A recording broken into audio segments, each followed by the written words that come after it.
The story begins by showing a scene from the future. A massive swarm of monsters charges toward the protagonist U1. The creatures are swiftly and effortlessly defeated, with the MC's weapon moving on its own. His movements are unnecessary. He remains calm among the monsters, swinging his club with his mind. The speed is so intense that the attacks are barely visible. Broken spears and goblin body parts fall to the ground. They are startled by the protagonist's hacks, who, in turn, looks coldly at the ugly monsters. A goblin archer even attempts to shoot an arrow, but the MC's weapon destroys it in midair almost instantly. The terror of the small monsters increases as they realize that even ranged attacks are useless. Mocking the goblins, the MC remarks that they tried to attack in large numbers and even shoot arrows without warning. But if they thought he had entered the dungeon relying only on that level of power, they were mistaken. Using some kind of magic, the protagonist transforms his weapon into a magic rifle. The monster horde launches its attack. The protagonist aims in their direction, with the rifle gathering energy as if preparing to fire a laser beam. The scene cuts back to the past, to the beginning of the story, showing the protagonist at 4 years old reading books. His parents were amazed to see the young MC reading.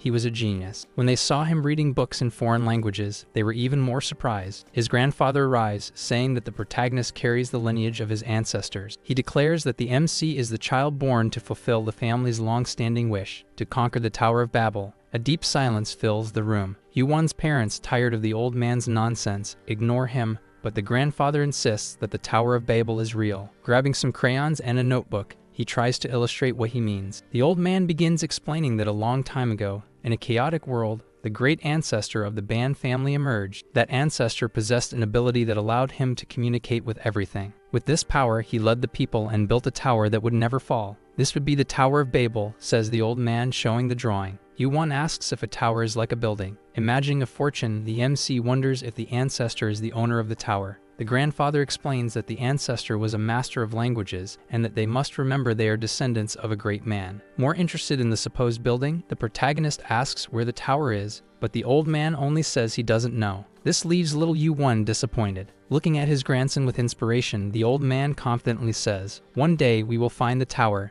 and our family will reclaim all its power and glory." Whenever his grandfather told stories about the ancestor, the MC felt his linguistic abilities were extraordinary. He dreamed of fulfilling his family's long-held wish, but his abilities exceeded those expectations. With that, time passed. In the present day, the now-grown U1 is in his room, calmly sitting in front of his computer, waiting for a response from the university. He was applying to the university's science and diplomacy department. The results were taking too long, which annoyed him. Suddenly, his computer starts acting strange. This surprises him as he tries to understand the source of the problem. A super futuristic holographic screen appears in front of him. He doesn't understand what's happening or why it's there. The MC can't touch the screen with his hand, so he simply tries to read the strange characters he had never seen before. The text congratulates him on having his documents accepted for screening at the best academy in the alternate dimension. Now alarmed, U1 has no idea what's happening or how he can read the message. A countdown appears, stating that once it reaches 0, he will be teleported to the evaluation site. The protagonist assumes it's some kind of prank or trick until a notification catches his attention. His computer returns to normal and notifies him that his university acceptance letter has arrived. While he is distracted by the admission letter,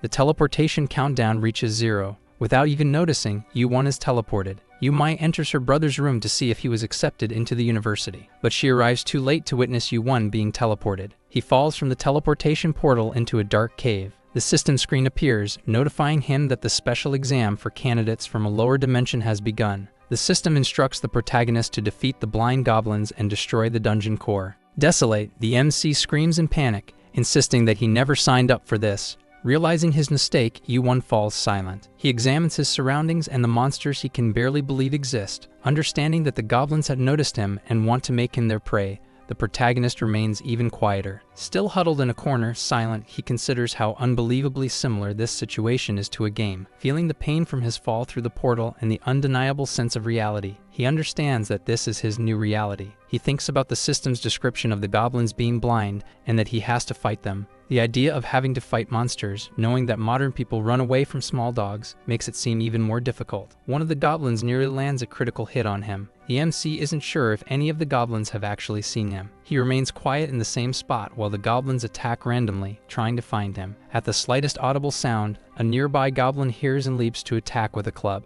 U1 barely has time to see the attack. He dodges at the last second but is slightly grazed. However, he manages to roll to the side, avoiding another hit. The MC shrinks into a corner, now being even more silent. The goblins chatter among themselves. They know the MC is there and that he has nowhere to hide. While listening to the goblins' conversation, he realizes they have excellent hearing and that they hunt by communicating to track each other's location. But now he has to think fast if he wants to survive. If he uses what he has learned about the goblins wisely, he might find their weaknesses. Yu-Won has no more time to waste. He needs to act fast, so he starts his plan by throwing stones into a corner of the cave. Hearing the sound of the stones, the goblins quickly rush in that direction. They must move fast to catch their prey. The largest goblin searches the ground for the source of the sound, but it only finds the stones. Acting quickly, the protagonist picks up a large rock. He throws it at a goblin's head. The goblin is easily tricked, thinking the prey is behind him. It immediately turns around in a furious attack. The head of the other goblin is struck by the blow.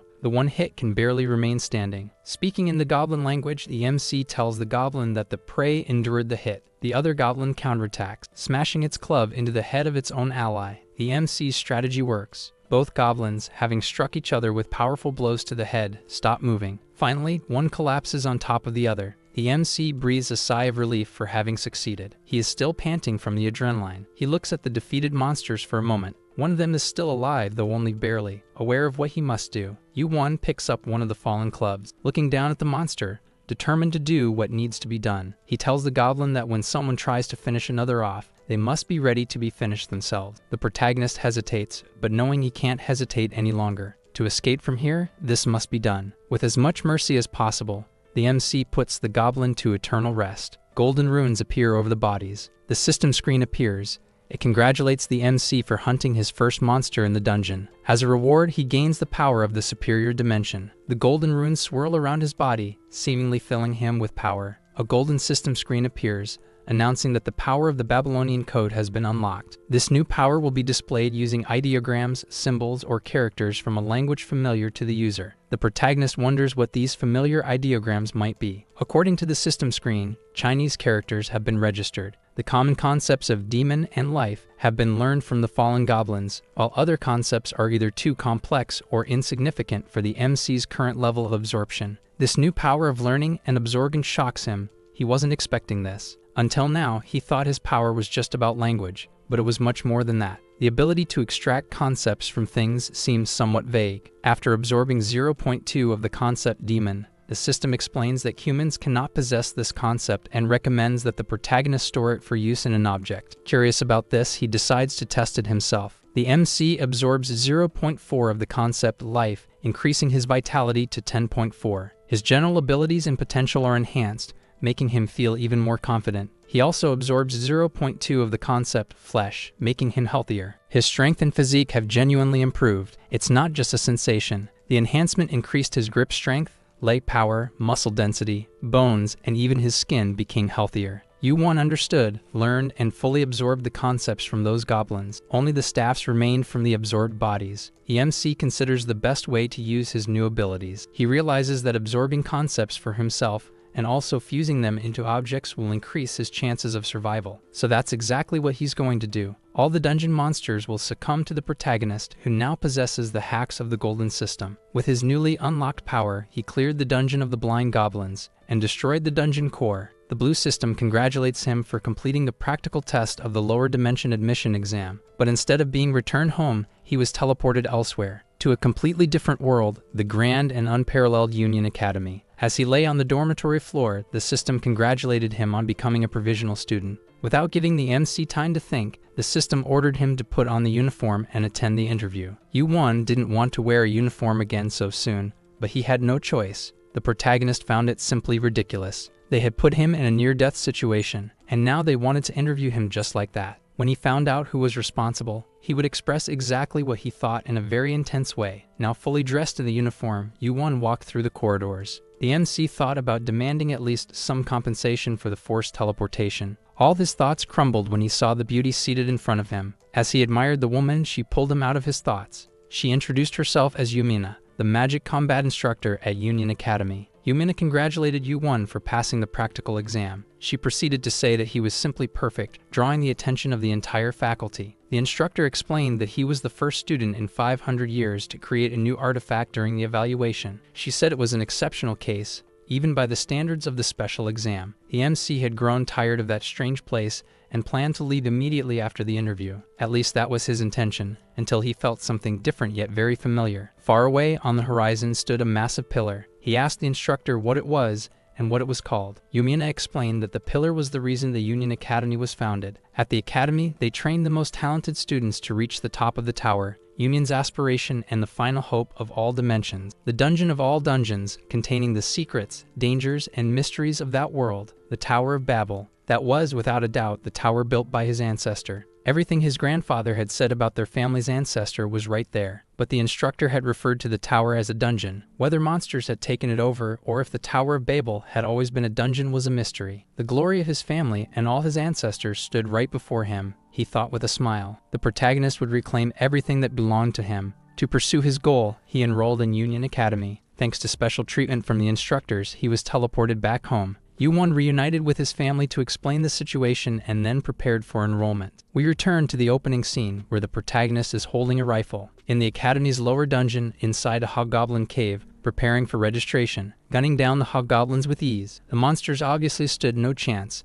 After all, wooden shields don't protect against bullets. After putting all the hobgoblins to eternal rest, he checked his gains. All those kills earned him concept points: 3.4 in Demon, 6.8 in Life, 3.4 in Flesh, 0.34 in Murder, and 0.57 in Shooter. As the protagonist better understood his ability, he discovered that he could now verbalize, absorb, and manipulate the concepts of all objects. He could acquire the concepts he recognized from the enemies he defeated, growing stronger as he learned and acquired more. Passing through the fallen hobgoblins, he failed to notice one that had survived. He sensed an attack coming from behind. Without needing a command, his living weapon took down the little monster. The protagonist had used the concepts he obtained in the Blind Goblin dungeon to strengthen a staff. By channeling ghost energy into the staff, he turned it into an autonomous weapon. Thanks to this unexpected creation, Yu-Won achieved a good result in the evaluation. After another series of kills, he checked his spoils, noticing something new and very interesting: the concept of soul, something he had never seen before. His autonomous weapon suddenly became strange. It seemed to crave that soul concept. Understanding his weapon's desires, the protagonist decided to give it a portion of the soul, life, ghost, and spirit concepts. He took another look at that artificial being.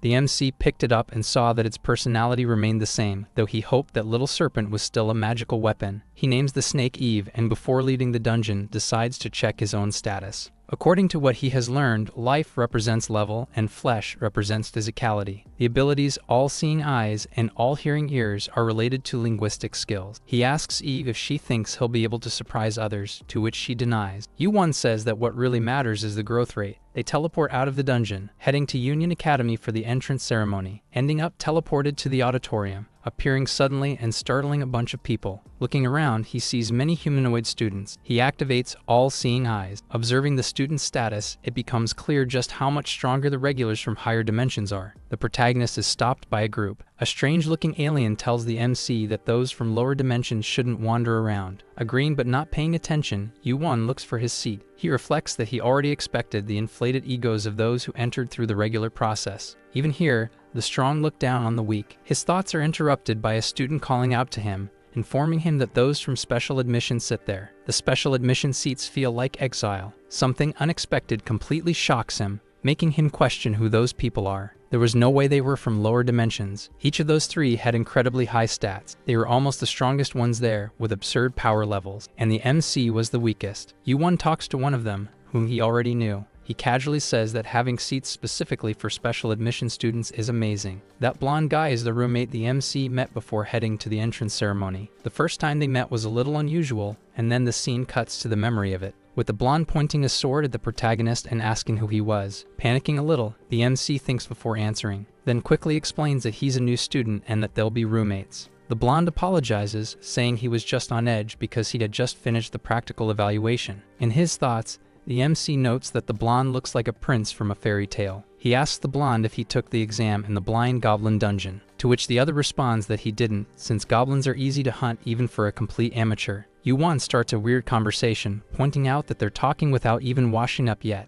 Already taking off his clothes, he calls the blonde to shower, since the dormitory shower is shared. The MC says they can continue their conversation while showering together. Panicking, the blonde tells Yu-won to go first. Blushing and visibly embarrassed, he says he'll go after. Not understanding the reason for such a strange reaction, the MC stays quiet. The scene returns to the entrance ceremony. Only after all that reminiscing does the MC notice the other two. He greets them, and one of them greets him back. He starts admiring her beauty, says it's a pleasure to meet her. He also greets the other one, though with slight hesitation. The girl says nothing, making the MC even more apprehensive. She looks deep into his eyes. She says the thing wrapped around his arm is very interesting. He materializes Eve and asks if that's what she was referring to. He shows them the magical snake-shaped weapon, which fascinates the three of them. The blonde recognizes that the snake is an autonomous artifact, while the pink-haired one finds Eve adorable and even asks to touch her. After seeing what she wanted, the white-haired one introduces herself. She is Dako Yan, daughter of a martial artist. The MC introduces himself as well. He is Ban Yu-won.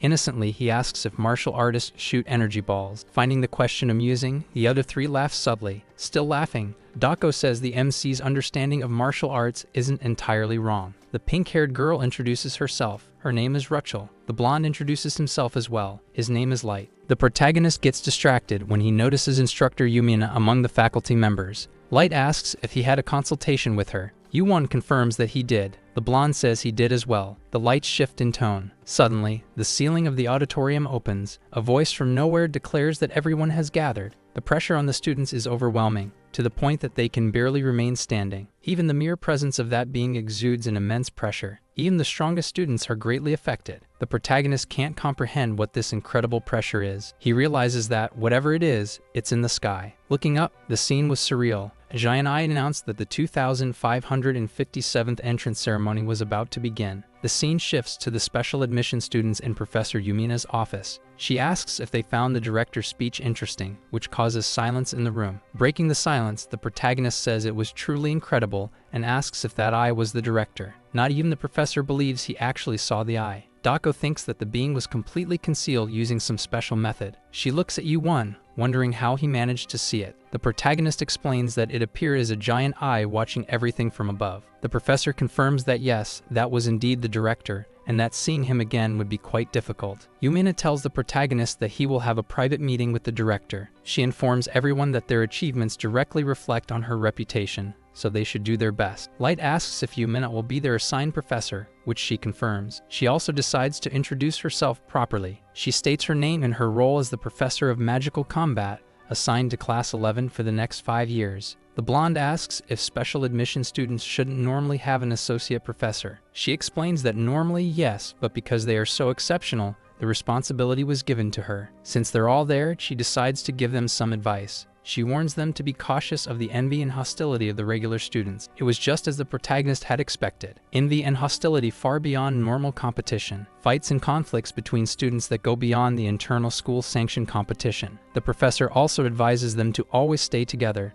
The protagonist thinks that they will need to be strong enough to ignore the jealousy and hostility. Yumina continues, stating that they are also part of the team that will ascend the tower together until graduation. She closes that topic and informs them that the academy has prepared a small gift. The rules and details will be explained after they receive the artifact. A great light shines until the artifacts reveal themselves. Looking at the necklace in his hand, Light asks if it's a student ID. The professor explains that yes, the pendant serves as a student identification, allowing access to facilities and teleportation. With the pendant's magic, they can teleport anywhere within the kingdom. Due to a mishap by the blonde, the three of them suddenly teleport, but they return to their original spot soon after. Scratching his head, he awkwardly explains that to access the tower, the pendant is required, so they must take good care of it. Rachel asks the two why the protagonist stayed in the room. Light says he has no idea. Dako speculates that perhaps that being noticed something. She recalls Professor Yumina speaking with someone on the phone. On the phone, the professor casually mentions that they were just about to have tea. Dako had been paying close attention to the entire exchange. She thinks that the reason is likely because he was the only one who looked directly at the director. The scene shifts to the protagonist, curled up in a chair. He was in the director's office.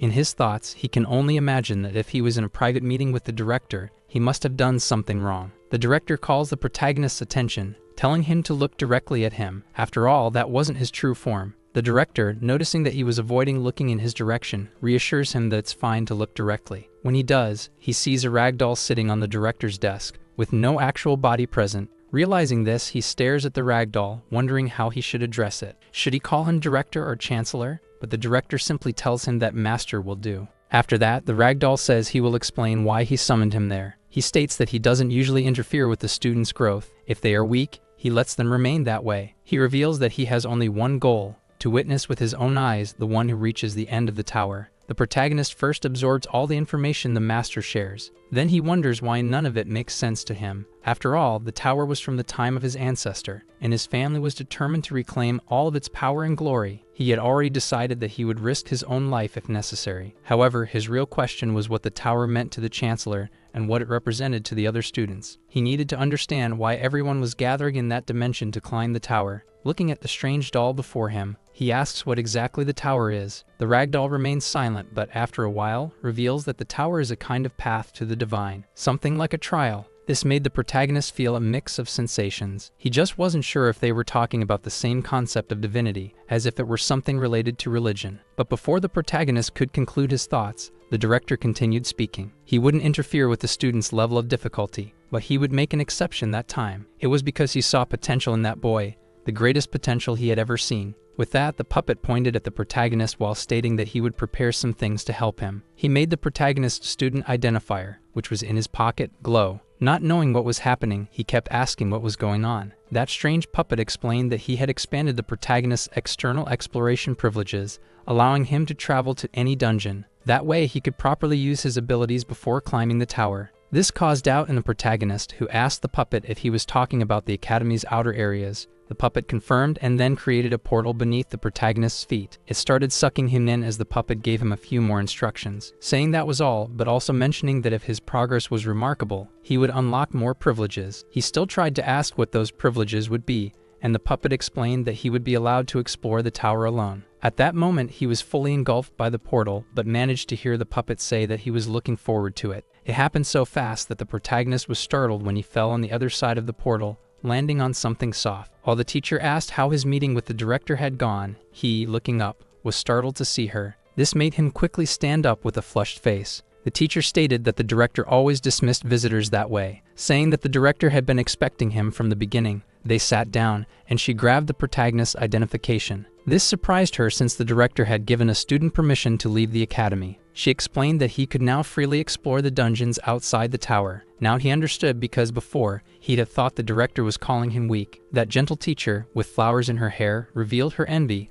calling the young man lucky. They talked a bit more, and after discussing several things, her eyes widened. She leaned in with an intense gaze and recommended a city called Ronica, which had a beautiful spring temple. After their conversation, some time passed, and he was walking along a long stone path. Looking up, he remembered when he had asked the teacher if he should bring something for her. Although the teacher asked for 1 or 2 bottles of alcohol, he didn't mind. He was more than satisfied with the trade. He was even more satisfied when he remembered something: his grandfather. His grandfather had given him a small pouch the last time they met. He recalled how his grandfather approached him, asking if he was ready. Then he handed him the pouch and told him to open it and take whatever he wanted. When he opened it, he discovered it was full of gold and asked his grandfather if it was really okay for him to take all of it. His grandfather smiled, saying he didn't mind, affirming that the gold was the legacy of their ancestors. Before, he had thought gold would be heady, even dangerous to carry, but now with his inventory, it was different. Besides, his grandfather had said that gold was valuable all over the world. He decided to take only a few bars. After storing them in his pockets, all preparations were complete. Now he looked at the city. It was huge. Walking through the vast metropolis, even though it was another world, it seemed quite similar to Earth. Of course, there were some differences, such as flying motorcycles and cars. Seeing those things in the sky, he was impressed, wondering how they worked. Lost in thought, he was called out to by someone on the street. When he turned around, he saw 2 people approaching. One of them said they had never seen him before and asked where he was from. Then they quickly became surprised and asked if he was a student of the academy, promptly giving him a salute. After the young man introduced himself, the guards were curious about how he had arrived there. They explained that the city was peaceful thanks to the hard work of the chancellor and the academy. Noticing that the protagonist was a newcomer, the guards said they could help him if he needed anything. They were pleased to say they would assist him since it was part of their duty, and he could ask them for anything. Seeing this, he pointed upward in the direction of the flying motorcycles. He stated that he wanted one of those, and as the guards looked up, the MC, smiling, asked how much those flying vehicles cost. The protagonist, now on the flying motorcycle he had bought, swiftly sped through the outskirts of the city, accelerating across the fields. Jumping off a cliff with the bike, he was able to enjoy the wind hitting his face. The higher he ascended with the flying bike, the more incredible the sensation became. When he asked the guards about the bike, they revealed that the most basic model cost at least 250,000 roni. Curious about the value of the currency, Pratina took out a gold bar and asked if he could exchange it for local money. The guards, upon seeing the gold bar in the protagonist's hand, widened their eyes, surprised and eager to know where he had gotten it. As he cut through the sky on the flying bike, he was still shocked to discover that the gold bar was worth more than 7 million ronias. Eva, the small white snake, suddenly appeared near the protagonist's shoulder. Excited, he asked her what she thought of the trip. He had infused demonic and ghostly concepts into the bike, turning it into a living artifact. The floating bike was named Lilith, and the MC wanted to get along well with it. Eva was pleased and greeted her new companion as they soared through the city's skies. As the MC approached a tower on the floating bike, he thought about how he had already obtained the liquor for the professor. Additionally, he had created Eva's younger sister and completed everything he needed to do. Back at the academy, the protagonist had a massive headache, slumped over the table. Annoyed with him, Light placed a glass of water on the table and made it clear that he was disappointed. He showed it with his furious gaze, since after the group's meeting, the MC had left without saying anything. Even after apologizing and drinking the water, the MC tried to shift the blame to the professor, who had insisted that he drink with her. Still, Light wasn't happy, as he should have been informed. The white-haired girl, while eating, noticed something on the protagonist. Spotting the emblem on his shirt, she asked if it was the symbol of the representative position he had received for drinking with the professor. The MC explained that it was more like he had been appointed as class president. While savoring his bread, Light seemed to agree. But when someone else voiced a different opinion, both were surprised. The white-haired girl was certain that she was the most suited for the role. After all, she was the strongest among them. Saying this, she locked eyes with the protagonist. Although the MC remained silent, Light did not like hearing her say such things. He made it clear that he did not approve of her attitude, acting as if she were better than everyone else. The girl, seeing that Light did not agree that she was the strongest, reminded him that he had wanted to go to the tower alone. When his secret was exposed, the blonde was startled and even stuttered as he tried to explain himself. Things got worse under the gazes of the MC and Bella, the pink-haired girl, who said she was just curious. Tired and with a headache, the protagonist rested his face on the table again. Then, looking at the group, he realized that they had started off on the wrong foot. To make things even worse, he didn't want to be the class representative either, but he understood why the professor had chosen him. Looking at Light, he knew he was as stubborn and proud as a lion. The white-haired girl was strong but prone to making enemies and acted like a stray cat. The pink-haired girl was as gentle as a newborn puppy. He sighed, searching for something to say that could ease the situation. Then he raised his hand, trying to get the others' attention. He argued that the class president didn't necessarily have to be the strongest. His words didn't seem to convince the white-haired girl, who was visibly irritated. The boy tried to explain that if the strongest person were the class president, they would make all the decisions alone. Meanwhile, the real job of the class president was to unite people. After hearing many arguments, disagreeing with some and accepting others, the white-haired girl finally stood up and accepted his decision. As the protagonist sighed in relief and expressed his gratitude, she looked him up and down and declared that he was the only one who truly wanted to lead. Locking eyes with him again, she stated that even if something bothered her, if she wanted to take what she desired, she would have to accept unnecessary things as well. Light felt that the comment was aimed at him. Watching the girl as she left, Light trembled with anger, while the protagonist tried to calm things down. After the tension settled, he leaned back over the table again, feeling exhausted from the events. Taking the moment to think about how to resolve the pride issues between the two, he was suddenly called by the pink-haired girl. She approached the protagonist with sparkling eyes and asked where that beautiful little white snake had gone. His first mission as the representative of Class 11 started with difficulty. In the first class, a stone-bodied boy began shouting at the teacher. The protagonist's class was having a group lesson with other teams in a training field. It could be his group or even other students from different classes. Everyone was wearing training clothes. The teacher, standing in the middle of the training field, asked everyone what they thought of his lesson plan. The regular students got excited, eager to volunteer for battle, wanting to challenge the special admission students. At that moment, the protagonist put on a goofy face and Light also showed no expression. The blonde-haired, blue-eyed boy quickly noticed that such a reaction was expected from Class 1. They all hated the special admission students, thanks to the Union Academy's ranking system. Amid the commotion, one of the Class 1 students noticed Professor Yumina's badge. Considering that guy weak, the stone-bodied student became furious when he saw him wearing the badge. He didn't care about knocking over other students with his loud shout and demanded that the teacher choose him as an opponent. The teacher saw the enthusiasm of all the students and found the proposal interesting. He set his sights on the protagonist and chose him to be a rector's opponent. The beautiful teacher was busy with several documents. She even questioned why students were having joint classes with the special class. For a first period lesson, this was a practical and arrogant combat session. She couldn't understand who could have thought of something so disproportionate for the curriculum. The teacher announced that there would be a direct confrontation with the rector. The young man simply remained standing, looking in the teacher's direction. At one point, he decided to raise his hand to share his thoughts. With a charismatic expression, he tried to be as respectful as possible, stating that his abilities were not high. To the teacher, this was nothing but nonsense, so he deducted 3 points from his grade. Adjusting his glasses, the teacher made it clear that he would not accept weak excuses. Now it was up to the protagonist to quickly come up with a way out of this mess because it was evident that the teacher wanted to humiliate him. Thinking fast, he said that he was accepted as a special admission student due to unique abilities that did not include combat. The teacher became even more irritated upon realizing that this student was trying to slyly escape the confrontation. He shouted furiously that he would not, under any circumstances, allow a student in his class to disrespect their teacher. As a result, he decided to deduct even more points from his grade. Not convinced and still believing he had room to maneuver, the protagonist raised his hand again. This time, he requested a week of preparation before the fight and assured that he would face the challenge once he was ready. His argument was that if he could have just 1 week off, he would be able to fight easily. After all, his preparations were already nearly complete. An absurd statement was heard and absorbed by all, leaving everyone in silence. After saying something so unbelievable, everyone in the stands began to see him as worse than trash. A young woman with blue hair and a pointed hat remained expressionless, merely observing everything around her. She thought he was suggesting that he could be ready in a week. However, she looked at him with suspicion,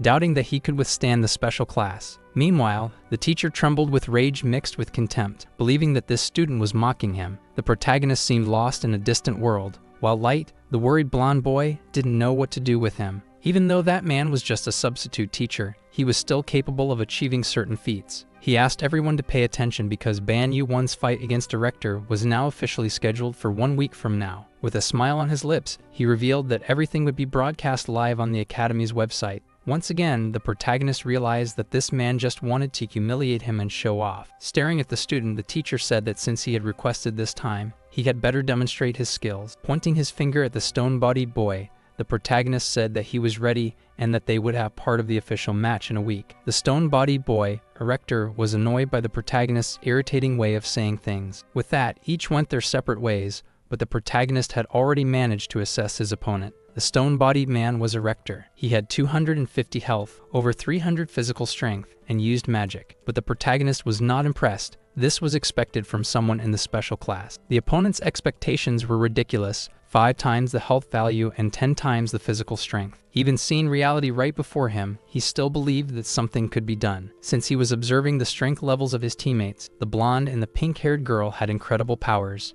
After realizing he needed to become stronger to climb the tower with them, he asked why they looked so upset. While asking Iris what was going on and why no one was speaking, he turned around and saw the white-haired girl stretching. She stated that, unlike her partner, she specialized in combat, and since they wanted to know more about their abilities, she would show them. The protagonist, seeing that Doko Yun was openly challenging anyone, analyzed her powers, which were astonishing. She had a double S ranking and claimed she was more than willing to accept a battle challenge. Standing in front of her classroom, everyone remained silent, trying to dissuade her. All those from Class A who had been eager to stir up trouble were now completely quiet. Even the professor found it troublesome that someone of her level wanted to fight. The protagonist knew that none of them would dare to volunteer. Even though his infinite reading eyes couldn't fully grasp the extent of her power, he still found it terrifying. She spoke again, challenging everyone there to a fight. Tired of speaking into the void, she pointed her finger at a rector. Then, with a mysterious aura, she gestured with her fingers, signaling him to come closer. She told him he could approach whenever he wanted because she would crush him.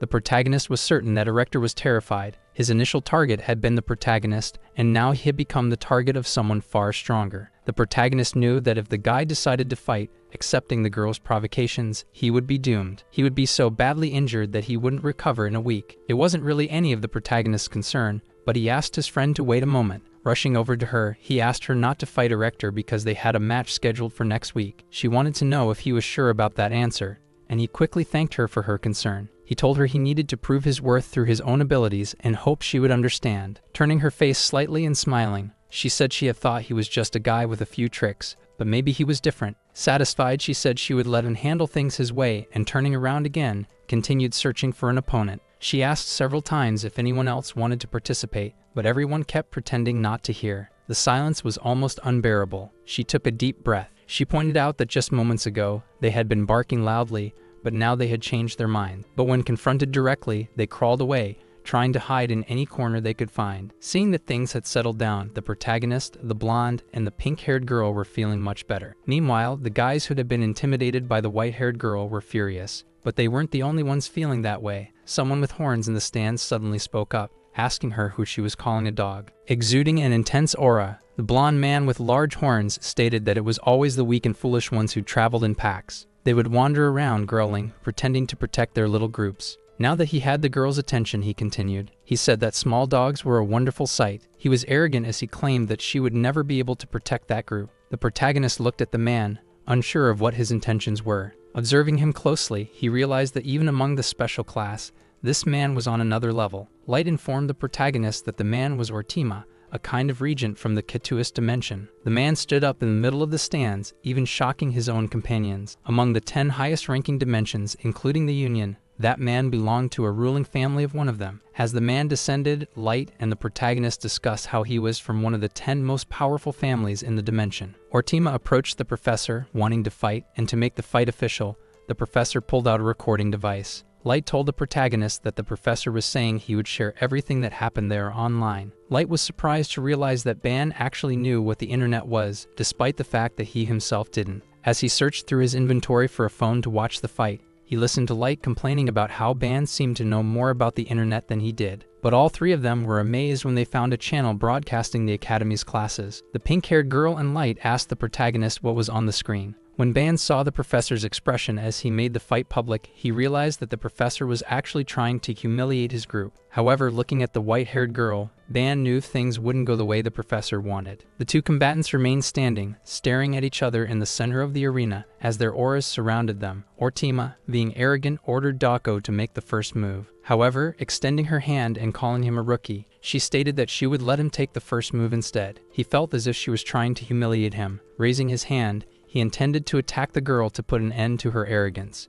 With his hand extended, the blonde man with horns ordered the girl to kneel. In the next moment, he spread all that energy toward Dako. The energy passed through her and extended to the protagonist's group, making him feel the immense pressure. A tremendous pressure began to affect the stands, and even the protagonist felt it. Light felt as if he were being crushed by the air pressure, which made it hard for him to even breathe. Not even the protagonist's group was spared, as everyone was feeling the same crushing force. The entire arena had turned into a massive battlefield. Ban knew that this was a distortion of natural law. His blonde friend was surprised when Ban managed to identify the principle behind that ability. Distressed, Lucio gripped the protagonist's arm tightly, and he could tell that she was trembling. The pink-haired girl seemed afraid of her white-haired companion. The aura the girl emitted was extremely powerful and menacing. With just a single hand gesture, she erased the pressure the enemy was exerting on multiple people. This caught the teacher, the opponent's team, and even Light by surprise. Even the protagonist, who already knew her strength was absurd, noticed that she had grown even stronger. With just one movement, she crushed the opponent's ability, and he realized that the girl had a certain level of mastery. After hearing what the man said, she retorted that his power was as ridiculous as his horns. The two began exchanging verbal insults about each other's strength. In the blink of an eye, the young woman swiftly approached the blonde man with horns and launched a kick at him. He made a fool of himself when he was caught off guard, and she warned him that she wouldn't let him use the same ability twice. She continued attacking, as his moves were too predictable. She was going to knock him down. The blonde man with horns was frustrated that he had to use both hands to block her attack, and he still had to hear her taunt him up close, saying that since he had no technique, he would have to rely on his body. With no time to react, he was struck again. When he tried to counterattack, she dodged effortlessly. When he attempted to grab her arm, she slipped away and delivered a kick to his chin to make him stay alert. Her insults only made him angrier, and he couldn't take it. He kept trying to fight back, but she was far too fast. The fight was so overwhelming that Light and the protagonist could hardly believe what they were seeing. Light couldn't believe she was overpowering a governor. Dako Yeon was truly an interesting girl with precise movements and quick counters. The protagonist noticed that the opponent was trying to suppress her movements. That way he could defeat anyone, as that was the distortion of natural law. However, things weren't going the way he was used to. The girl wasn't giving him any openings. He was constantly getting hit without being able to land a single attack on her. The protagonist realized that Ortima's method wasn't working against the white-haired girl. The opponent's situation was growing more difficult. it was clear who was leading the fight. The protagonist thought that while they both had incredible powers and physical abilities, the man didn't always rely on his body. From up close, Light found it strange that the protagonist could notice this just by watching. As he wondered how the protagonist was able to pick up on such subtle movements, the girl kept growing stronger in the battle. Ortima felt increasingly insulted with each consecutive hit from the girl. She wasn't holding back at all. It was obvious that she wanted to finish this fight as quickly as possible. She asked if he was there just to talk or if he was actually going to show some results. Under extreme pressure, the man released his aura along with a powerful attack aimed at her. Shouting, he accused her of deliberately trying to humiliate someone like him. His eyes were now sparking with flames, and he swore he would never forgive her for treating him that way. He declared that she would have to pay with her life for insulting him in front of everyone, while she simply stared at him. Upon seeing her opponent's reaction, the young woman decided to observe calmly, waiting for the right moment to strike. Facing that enraged man, she declared that this was not a concept someone like him should be discussing. Sensing that her opponent might attack, she released her aura, her hand clenching slightly. With a threatening presence, she charged forward, while her opponent, seeing the girl approach, tried to prepare himself. Even so, she simply stared at him calmly, ready to face him, but she was interrupted when the sound of clapping suddenly echoed through the arena. It was the beautiful professor who had stepped in to stop the battle, causing both of their auras to dissipate. As a vast field of flowers bloomed across the arena, it was as if spring had taken over the space. The sight surprised both fighters as flower petals floated gently through the air. The beautiful professor, who seemed to bring spring with her presence, reprimanded the students, stating that the academy did not encourage fighting. With a radiant smile, she advised them to save all that strength for the tower. The flowers that covered the arena and the stands brought with them a profound silence. The protagonist wondered if all of this was an illusion, though he could clearly smell the sweet fragrance of the flowers. Despite the battle being interrupted by the professor, the two students continued to stare at each other with intensity. Frustrated, the blonde with horns clenched his teeth and prepared to leave. He simply turned his back and walked away, leaving the professor behind without pushing for the fight any further. Dako praised the professor for being very strong. Hearing such a compliment from such a promising student, the beautiful professor was satisfied. She simply turned and walked toward her own group. Seeing her being welcomed by the protagonist and the others, she was curious to know what the protagonist thought of the fight. He commented that just watching was already a great help, but before he could say more, he was headbutted by the pink-haired girl. Startled, he looked back and saw Rupshel trying to hide behind him, using him as a shield. The girl was trembling, and when he asked if she was still afraid of her colleague, she hugged him even tighter. He had to calm her down while the white-haired girl remained standing in front of them. Unaware of this, a scolding was taking place in front of the students. Yumina was reprimanding the assistant professor, saying he deserved punishment. Since he had started a fight session on the very first day of class, he simply shrank under her scolding and apologized. She turned away, clearly displeased, stating that the situation would not be resolved with just an apology. Walking up to the protagonist, she pointed at the brooch on his chest as she got closer. She said that for a class representative, dignity was everything, and she flicked his flower brooch. Then she looked him in the eyes and asked how he could wear the brooch in such a way. All the male students, watching the professor's interaction with the special admission student, were filled with envy. Fully aware of the reaction she had provoked, the beautiful professor bid farewell to the protagonist and his group. Looking at the angry faces of the first-year students, the protagonist sighed. The professor had made things worse rather than helping. Now she had thrown more fuel on the fire, leaving everyone even more furious with him. After the arena battle, gossip quickly spread across the academy about the student from a lower dimension, who had faced Ortima on equal footing. The rumors got worse once the recording surfaced. Many soon realized that the fight had been practically one-sided,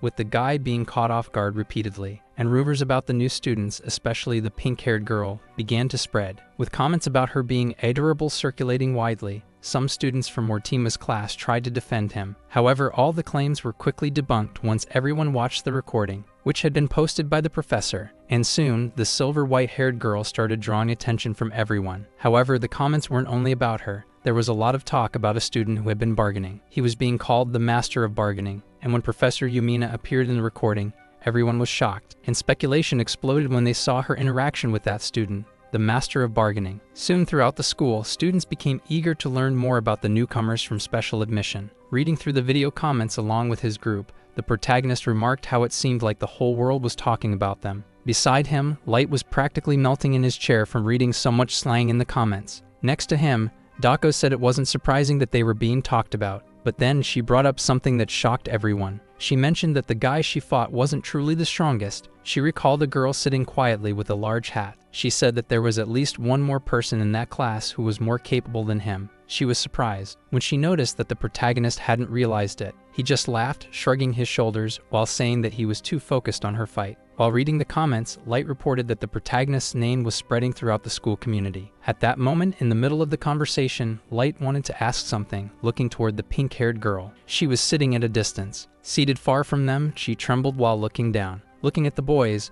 the three of them fell silent. The protagonist noticed that the girl was terrified of Dako. She couldn't even get close to her. The situation was probably worse since the two of them shared the same room. The protagonist then opened his inventory, taking something out while asking if he should use it to try to comfort her. A jar appeared on the table, catching everyone's attention. It was a jar of special elixir jelly, concentrated from hundreds of fruits and carrying a special effect. Because of that, his two companions stared at the jar. Seeing that their reaction was as expected, the protagonist decided to open it. Rachel, who was sitting a bit farther away, suddenly started to smell the aroma of the special jelly. As soon as the scent reached her nose, she immediately lifted her head, opening her mouth. Turning to the side, she finally saw the various pieces of bread with golden jelly that he was handing to the other two. Light and Dako took the bread and took a small bite to taste it. The blonde-haired, blue-eyed boy was amazed when he bit into the bread, while the girl almost lost her cold-hearted composure. Light wanted to know how the jelly could taste so good, while the girl stuttered, unable to find the words to speak. Smiling, the protagonist asked if the jelly was good, while Light was euphoric. Dako said it was incredible,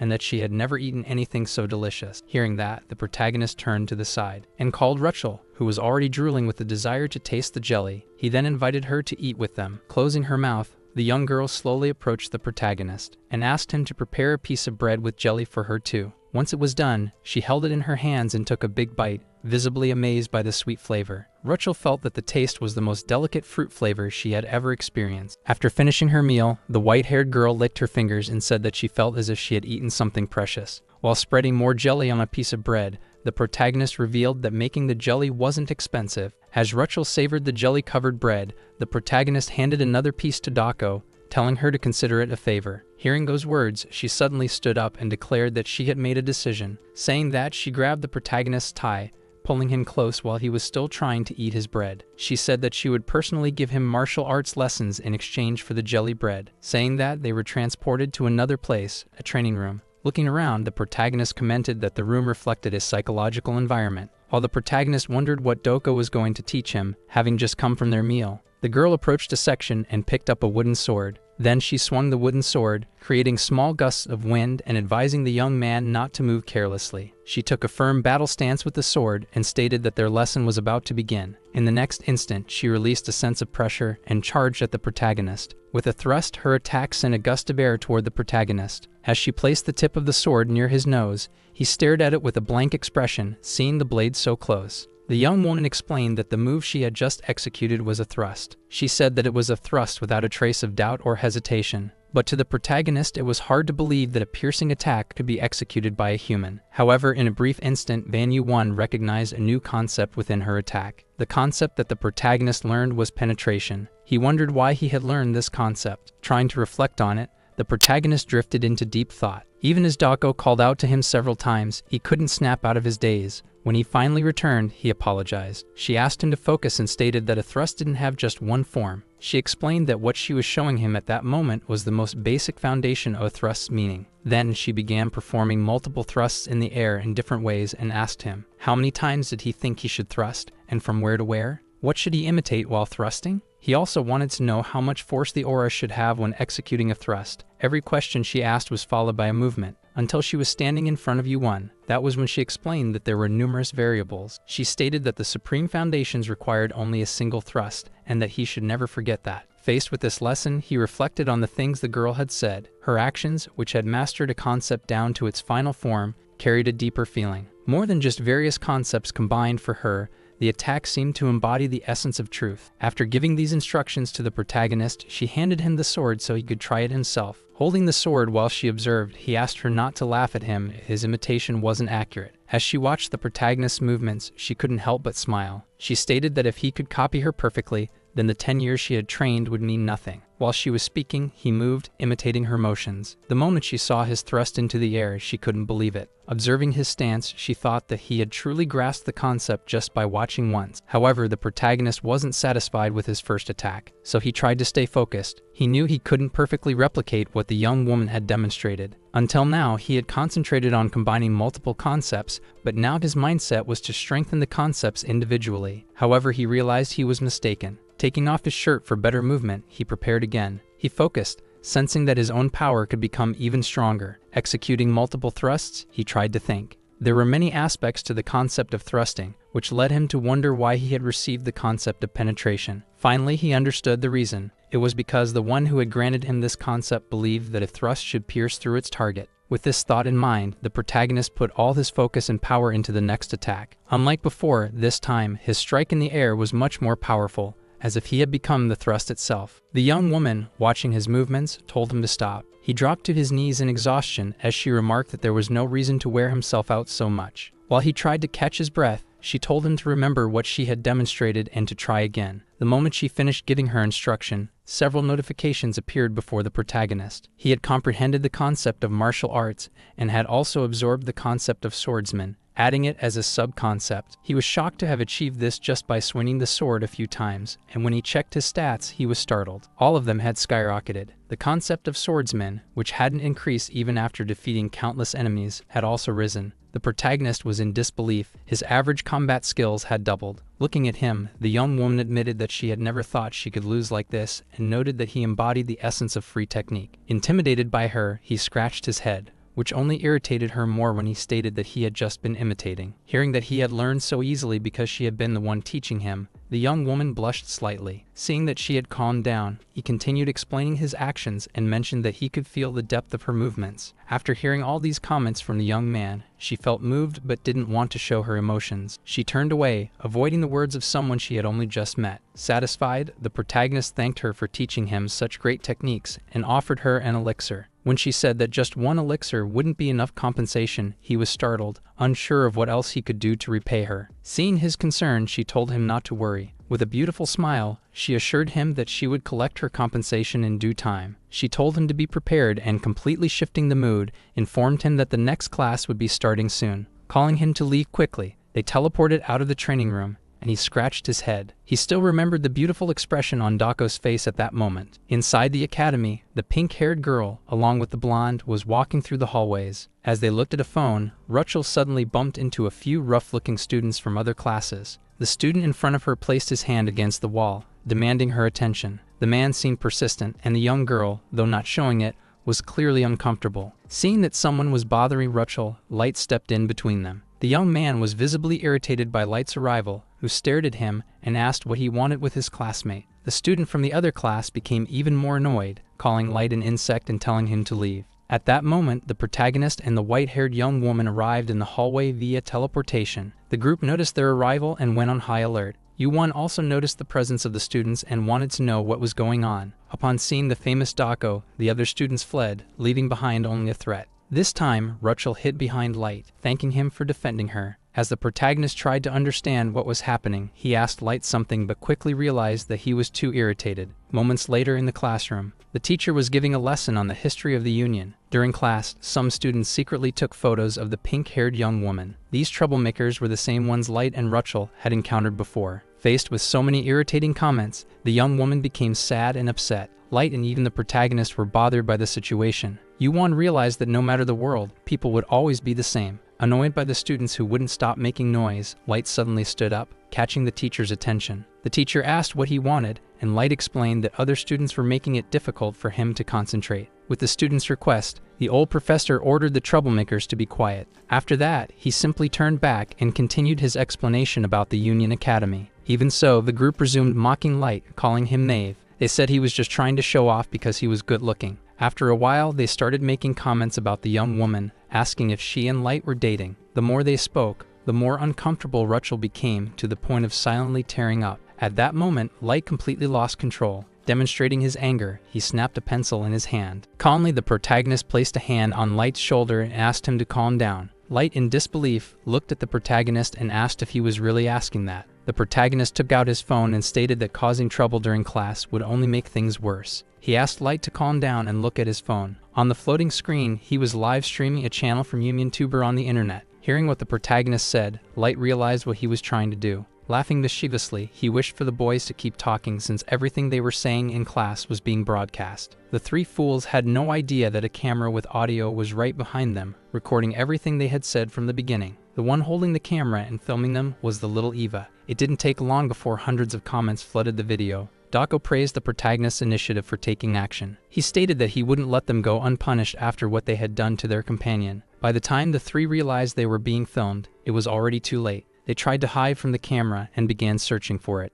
At one point, one of them spotted the snake holding the camera in its mouth. Before they could grab it, the snake vanished. When they looked toward the teacher, they realized there was no escape. At that moment, hearing all the noise again, the teacher, for the first time, became irritated. Losing patience, he simply asked for their names and ordered them to leave the classroom. The three had no way to avoid expulsion. After that, the teacher resumed his lecture, muttering that he would give them low grades. Even though they were expelled and received bad grades, the protagonist thought the punishment was too lenient. However, Rachel said that it was enough and thanked both of them. With a bright smile, she said she was fine thanks to them staying by her side. The protagonist tried to be humble, saying he didn't do much. He just thought of a way to solve the problem and acted. Rachel listened to what he said and simply smiled. Light did the same. Even the usually grumpy white-haired girl showed a small smile. The three agreed that things were easier now that the protagonist was their class president. After class, as the protagonist group was leaving, the three fools returned to cause more trouble. Scared, the pink-haired young woman hid behind the protagonist. The other members of the group grew irritated with the seemingly endless situation. This time, the three troublemakers were armed and glared at Light, who calmly asked what they wanted. Faced with the three irritating young men, Light remained calm the entire time. As several other students observed the scene, the leader of the three demanded an explanation about what had happened earlier. The other two were angry because the recording had ruined their grades for the semester. The protagonist looked around and saw the professor calmly observing the situation. He noticed that the professor had seen the three students drawing their weapons but did nothing. U1 thought that they acted without any regard for students from lower dimensions. Suddenly, the three fools became even more irritating and started yelling at the blonde. Light, being very composed, decided to repeat his words again. With little expression on his face, he stared at them and called them barbarians. Offended by such words, the three began trembling with rage. The leader of the three fools pointed his sword at Light, asking if the inferior creature had anything to say. Faced with that scene, Light, still calm, drew his sword and made a light fan-like motion in the air. With a casual movement, he sliced the other student's sword in half. The severed blade flew away, shocking both the protagonist and the others as they watched Light's technique. The MC analyzed his blonde friend's strike with his all-seeing eyes and managed to learn a new concept. He could see that Light's sword was surrounded by golden energy, shining like sunlight. Shocked to see his sword reduced to half, the fool trembled in fear. Irritated, Light held his golden sword and placed it near the man's neck. Hearing such harsh words, the man did nothing but drop to his knees, terrified of what could happen. He even heard Light say that if he asked politely, he might agree to talk. Light gazed down at the man with a cold look on his face. Watching the whole scene, the protagonist sensed something strange about Light, as if his personality had completely changed. Light rested his sword on the man's shoulder, commenting on how much he enjoyed the current silence. After seeing the fool kneel before him, he took it as a form of greeting. On his knees, the opponent gritted his teeth, unable to move his own legs due to the immense pressure weighing down on him. His friends tried to help him, shouting insults at Light, while the white-haired girl watched the situation unfold. She kept a stern expression, clearly disapproving of Light's actions. At that moment, Light surprised everyone by calling out to the professor. He asked how the academy evaluated a group that suddenly attacked their classmates with real weapons. Clearly uncomfortable, the professor coughed and looked away, stating that the academy encouraged combat training within certain limits. However, with his eyes fixed on the professor, Light retorted that he had never agreed to a match. Trying to turn the situation against Light, the professor claimed that he was the one who started it by drawing his sword. The protagonist grew tense, watching Light argue with the professor. Frustrated, Light then asked how the professor planned to handle the insults that had been thrown at him. The professor thought for a moment before answering that he hadn't seen anything. That made Light completely lose his composure, his fury rising along with the intensity of the aura surrounding his sword. As he questioned the professor about the meaning of his words, his anger grew even stronger. It was at that moment that someone intervened, flicking him on the forehead. Daco dispelled Light's aura before he even realized she had arrived. The impact made his head jerk back, snapping him back to reality. Light straightened up, staring at the young woman, trying not to tear up from the flick. Dako pressed lightly against the spot where she had hit him and asked if he realized he had been acting like a tyrant, waving his sword around. Still dazed, Light made his sword disappear. Yu-1 felt relieved to see his friend's aura fade, while the professor muttered to himself. Realizing he could no longer control the situation, the professor turned his back and walked away, cursing the group. The protagonist, still with Rachel hiding behind him, observed the scene with curiosity. Looking at the young woman, he asked if the situation hadn't been a bit too dangerous. Now everyone watched as Dako scolded Light, asking if it was in his nature to yell angrily all the time. Later, inside the academy, while they were having a meal, the protagonist absent-mindedly tapped his plate. He took the opportunity to tell his companions that if they kept acting recklessly, they wouldn't be well received at the academy. Hearing this, Light jumped up and tried to defend himself, claiming that he wasn't the one causing trouble, but the protagonist was furious. The blonde tried to apologize for causing an incident with the professor. Meanwhile, the white-haired girl watched their argument, humming as she ate jelly with bread. Regretful, Light listened as the protagonist reminded him of what had happened earlier. If he had acted normally at that moment, the situation would have been resolved quickly. But he seemed to have suddenly changed his personality, as if something was controlling him. In the end, the protagonist accepted that it was probably caused by Light's golden sword. Annoyed, Light stood up but insisted that he could definitely control the sword. Seeing his friend's stubbornness, the protagonist simply smirked mischievously. Finally, he sighed, having nothing more to say, and decided to believe that Light could control his power. Beside him, listening to his excitement, the young woman finally spoke, surrounding herself with feline-shaped arrows. After hearing so many words that did nothing to encourage him, Light slumped over the table, frustrated. Suddenly, the young woman called the protagonist to discuss another matter. She recalled the teacher's advice, who had warned them about the envy of regular students. The teacher also said that if they continued to show so much strength, their school life would become even more difficult from that point on. Therefore, they needed to think about the future. Looking at the protagonist, the young woman asked him to share his thoughts. She wanted to know what the class representative had to say. Now he had to respond. He thought for a moment. At that moment, he began to realize what was truly disturbing the superior mentality of that place. This mentality was based on birthright or innate strength, along with a strange disdain for lower dimensions and a completely outdated system.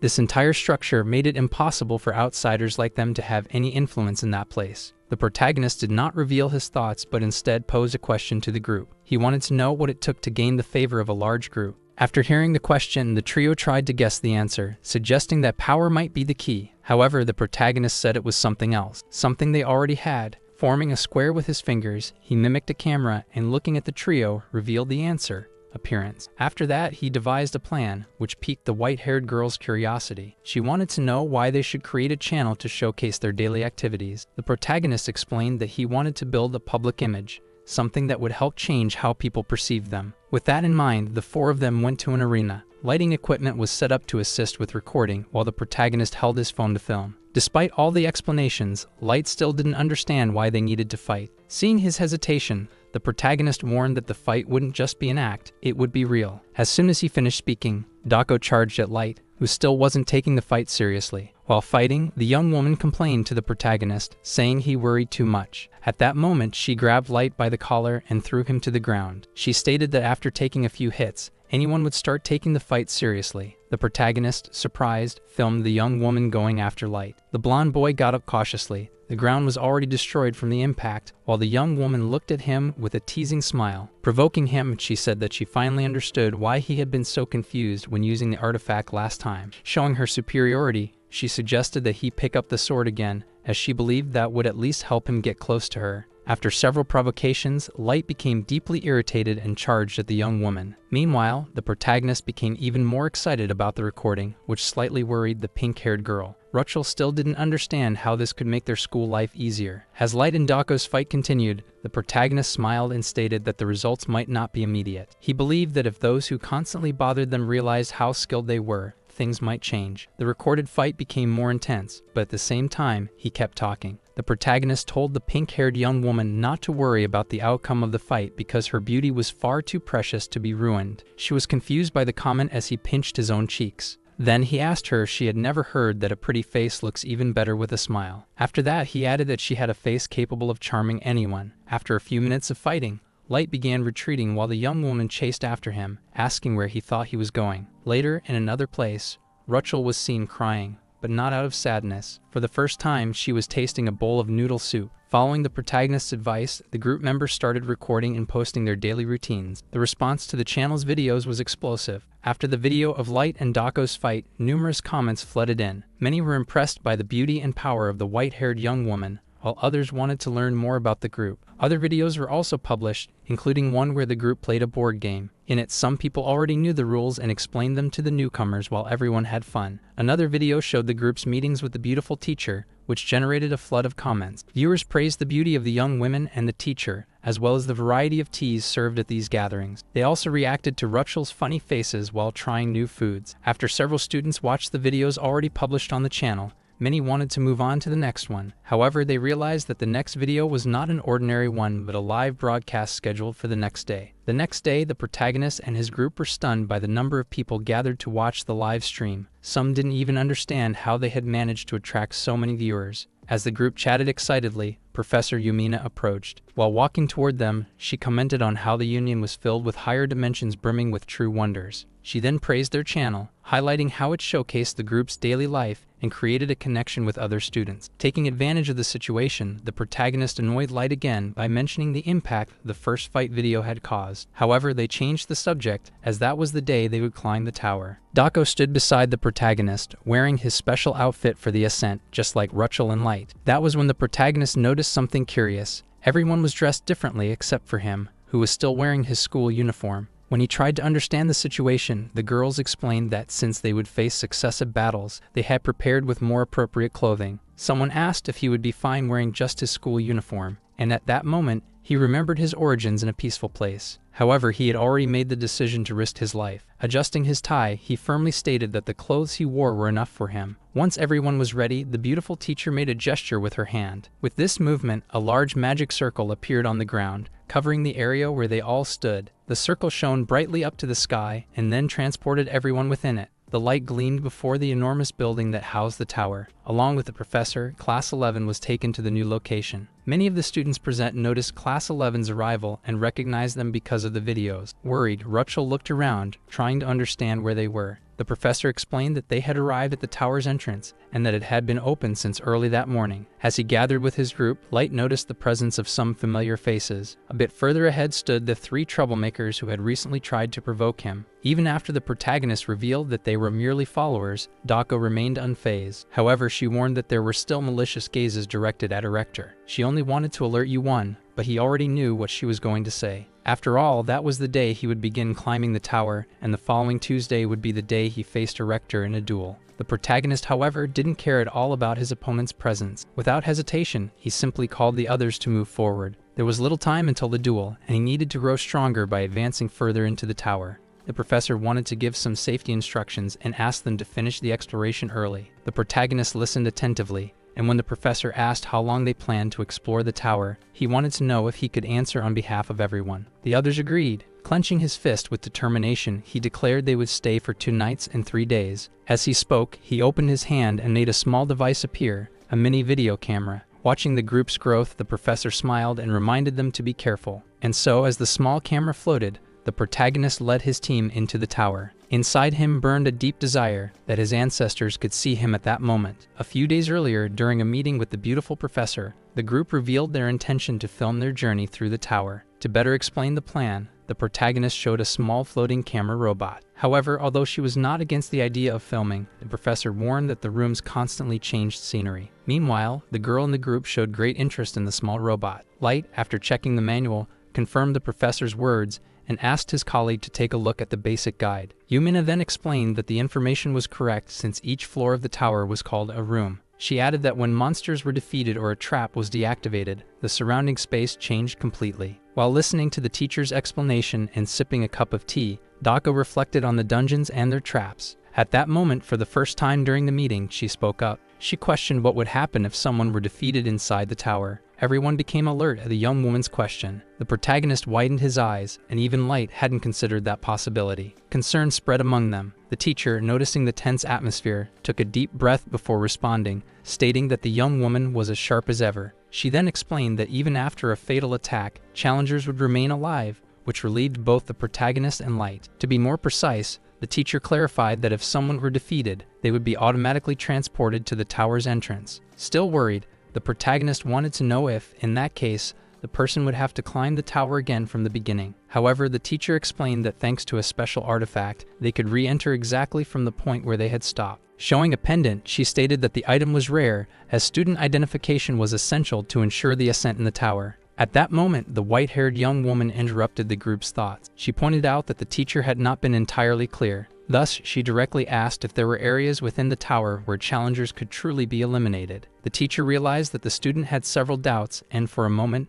chose to remain silent. She also noticed that the young woman was more defiant than usual. After reflecting, she decided to respond, revealing that, indeed, some areas were exceptions to that rule. Upon entering the dungeon, the protagonist's group encountered several monsters. The enemy they were fighting was a claw scyther, a creature resembling a green slime but much more threatening. This monster was known for devouring the equipment of those climbing the towers, leaving them defenseless. Light's sword cut through these creatures as if slicing small portions of slime. However, while Light focused on melee combat, Dako fired at the monsters using her energy. The duo was completely immersed in battle, while the protagonist was doing something different. He extended his hand and fixed his gaze on the object in front of him, a simple torch. He attempted to extract the concept of fire, but although he felt its presence, he couldn't absorb it. He was capable of performing extractions even in other dimensions, so he wondered why he couldn't do it there. Lost in his magical thoughts, he was suddenly brought back to reality by Dako, who, irritated, complained that he had gotten distracted.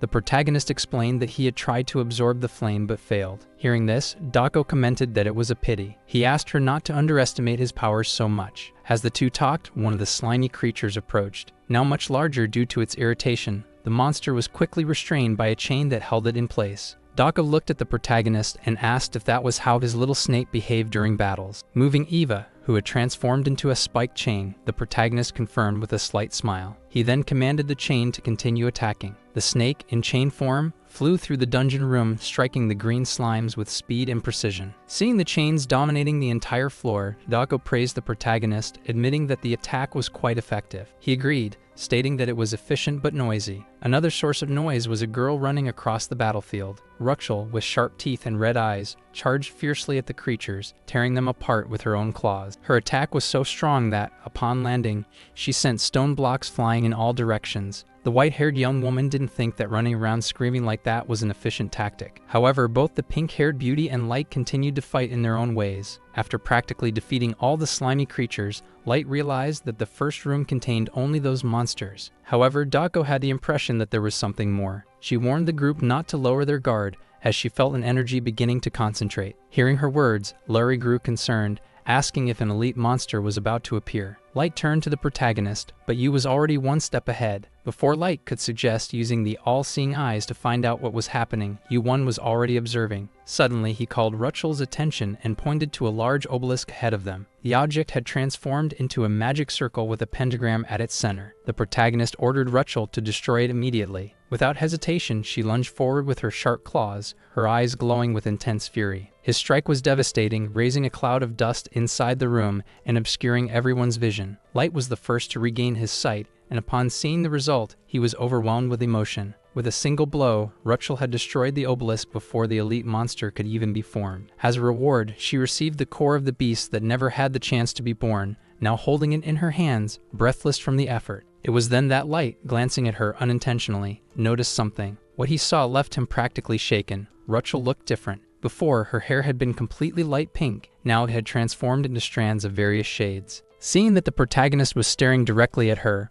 Rachel wanted to know what was going on. He explained that something had changed in her hair and reflected on the concept of furnace heart, which had manifested. The protagonist wondered which of the two factors had caused this change, as the concept presented had the property of burning emotions. As he pondered what he had witnessed, he felt a hand grip the sleeve of his shirt. The young woman, worried, asked if she had become frightening during her attack. However, the protagonist smiled and instead said that, in reality, she had given off a rather comforting feeling. Despite the kind words she heard, Rachel insisted that the situation could get worse. Annoyed, her friend interrupted the conversation, questioning why she was so worried, since the protagonist had already assured her that everything was fine. She also stated that Rachel could relax because if she ever lost control, she herself would put an end to everything. The protagonist was startled by his friend's words and tried to calm her down. saying that she shouldn't think that way. However, before he could insist, the girl crossed her arms and declared that it would be better if only she and the protagonist climbed the tower. Feeling overwhelmed by so many comments, Rachel became uneasy. To change the situation, the protagonist approached her,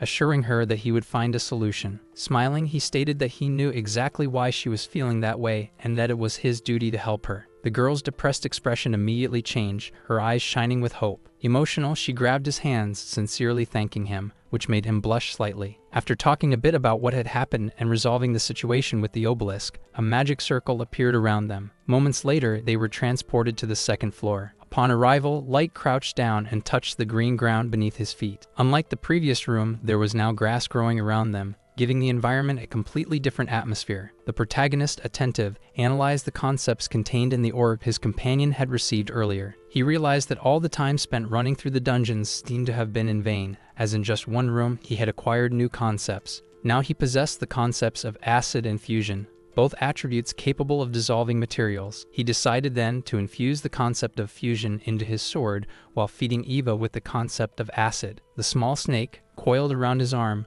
opened its mouth and swallowed the tiny sphere of energy containing acid. While the protagonist and Doko were talking, Light became alert. The environment around them was suddenly changing. Since the monsters of the second room were about to appear, Light tried to ask the duo to stop chatting. However, a laser suddenly passed right by his shoulder. The shot hit a monster emerging ahead, Dako's response to Light's request for them to take things more seriously. The young woman stated that the second room didn't seem much different from the first, and that the monster that had appeared there was nothing more than a weak evil spirit. With a teasing tone, she asked Light if he thought an ant could defeat a lion. Light grumbled, annoyed by her attitude. That was when the young woman suggested that the protagonist handle the entire fight in the second room alone. The protagonist was confused, not understanding why the entire responsibility for combat was being placed on him. When he questioned the idea, the others agreed that it could be very dangerous. However, with a smile on her face, Dako contradicted them all, claiming that her suggestion was brilliant. She explained that he needed to develop his skills quickly, especially since greater challenges were approaching. So she asked again if her idea wasn't actually valid. The protagonist then smiled. As he always did before a battle, he stretched and stepped forward in front of the group. Light tried to convince him that it could be dangerous, but the protagonist interrupted him. He stated that everything was fine and that his companion had already said this was necessary. Besides, he himself knew that he needed to grow stronger quickly. While stretching his hands, he asked if the two could help him if necessary. Seeing that there was no way to make him change his mind, Rachel decided to cooperate. Facing the various demonic spirits,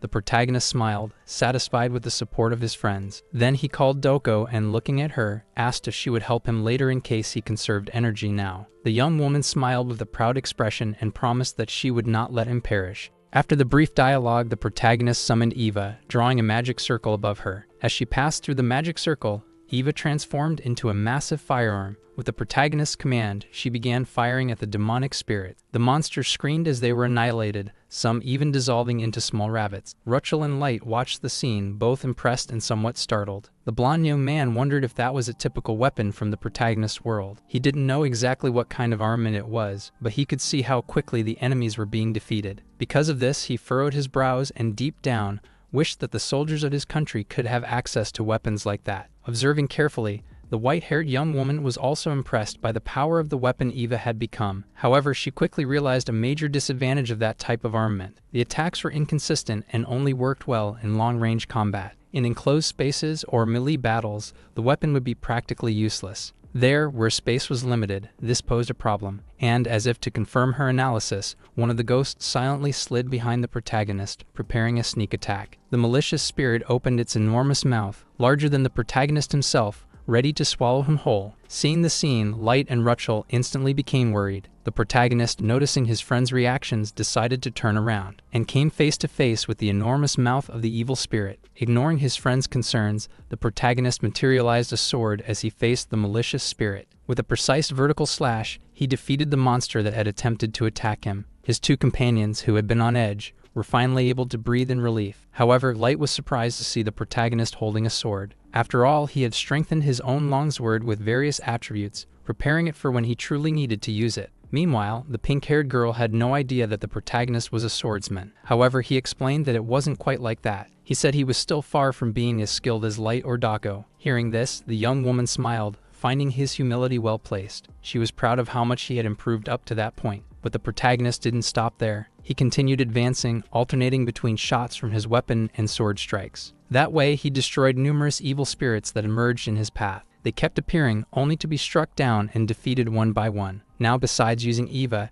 he was also wielding his sword with ease. Every movement showcased the skills he had acquired so far. Smiling, the protagonist commented that although he wasn't the best, he was trying to improve with every battle. After defeating most of the evil spirits, he rested his sword on the ground and took a deep breath. He looked at the others and stated that there were no more demonic spirits ahead. Only one remained, the last one. Thinking about this, he summoned Eva and transformed her into a chain. He ordered her to bind that last evil spirit. Then he said they could rest a little before eliminating it. As they reflected and caught their breath, the white-haired young woman crouched down to touch the remains of the defeated spirits. That was when she noticed something interesting. The edge of the protagonist's sword had melted and disintegrated the monsters. With that, she concluded that he was already using the abilities he had obtained in the previous room. This detail made her reflect on the recent events. Light also couldn't hide his surprise at the realization. Dako, on the other hand, showered the protagonist with praise, stating that his last attack had been excellent. She began thinking aloud, commenting that she should focus more on her movements. Even so, she acknowledged that her style was better than simply swinging a sword without strategy. Light, however, became irritated and asked why she treated him as if he were knave. Meanwhile, the protagonist reached into his inventory and pulled out a cold can of energy drink. He opened it and began drinking calmly, laughing at the duo's argument. Seeing the scene, his three companions stared at him with threatening expressions. They were all furious, demanding to know what he was drinking. Some even wanted to try a bit. He pointed to the can and said he didn't have any more. He also mentioned that that type of drink could be purchased outside. However, no one bought that excuse. After all, unlike him, the others couldn't simply step outside. Upset, he put the can back into his inventory, saying he would only use it when he was truly exhausted. His last comment caught the attention of the white-haired girl. Because of that, she decided to take the lead of the group at that moment. Noticing that everyone had rested enough, the protagonist hurried to defeat the last monster. At that very moment, a new magic circle appeared beneath each of their feet. As they were transported to the next room, the protagonist closed his eyes. He wanted to have an internal view of his own attributes. That was when a window appeared in his mind, displaying more than 10 attributes distributed among different categories. Seeing this, he felt excited. With that number of attributes, he could be considered at an intermediate level within the academy. However, he realized that to increase his efficiency, he should focus more on strengthening his swordsman attribute. The situation seemed to depend on how much he could improve his martial arts. After all, the difference between his strength and erectors was approximately 200 points. The protagonist concluded that there was no way to close that gap in just one weekend. However, since he was learning martial arts from the skilled young woman, he thought that perhaps he had found a path to follow. He knew that acquiring skills was important, but he also understood that nurturing those skills was even more essential. Reflecting on his martial arts growth, he considered asking his companion to teach him a little more. But soon after, he dismissed the thought, feeling it wouldn't be fair to burden her. As he tried to find ways to become stronger, several gusts of wind rushed toward him. The problem was that he was so absorbed in his thoughts that he didn't even notice what was happening. For a moment, he still thought he was simply crossing into the next room. Then, a voice started calling him insistently. Someone was shouting his name. It was Light. The young man was falling. Suddenly, the protagonist opened his eyes and realized the situation they were in. All four of them were falling. The wind roared fiercely around them. Faced with that scene, the protagonist momentarily panicked. Looking down, he tried to understand why he was falling from the sky. Rachel seemed even more distressed. She struggled against gravity, holding her skirt down so the wind wouldn't lift it. The protagonist looked down again. Once more, he questioned what was happening. But this time, he noticed something that made his heart race.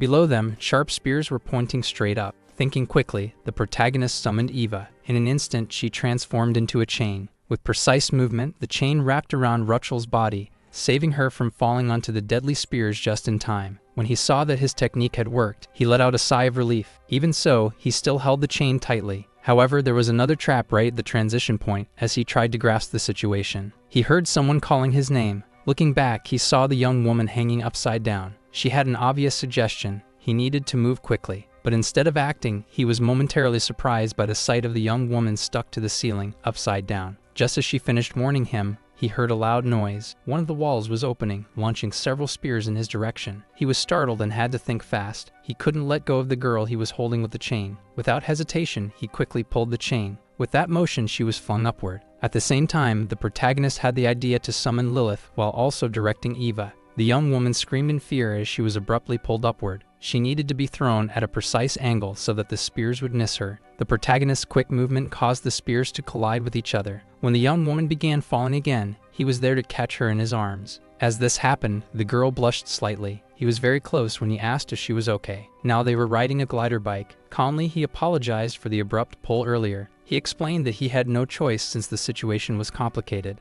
As he spoke, more traps were activated around them. He simply smiled. With agility, he performed several sword strikes to deflect the axes. Before they could get too close, they were destroyed. It was clear that Light looked different. Behind his back, there were two pairs of wings resembling those of a dragon. With the divine sword in hand, he walked among the destroyed axes, wondering what was going on. That was when he remembered the meeting with the professor. She had said that the traps wouldn't appear until room 20. However, they were only in room 3, and the difficulty had already escalated to this level. Beating his wings to stay airborne, Light saw a floating bike moving through the room. He wondered when his companion had gotten that item. Meanwhile, the protagonist riding the floating motorcycle was frustrated. He accelerated at full speed. He dodged the traps that appeared every moment. Behind him, seated on the motorcycle, was his companion. Rachel still remembered how the protagonist had held her moments before. Now smiling, she hugged his back, already comfortable with the situation. The protagonist, surprised by the sudden embrace, got distracted. Because of this lapse, an arrow struck the flying motorcycle. He zigzagged between the columns scattered throughout the room. He tried to dodge the weapons being launched at them. The danger was getting closer and closer to the floating motorcycle. Suddenly, a light strike blocked some of the spears. The protagonist stopped the motorcycle.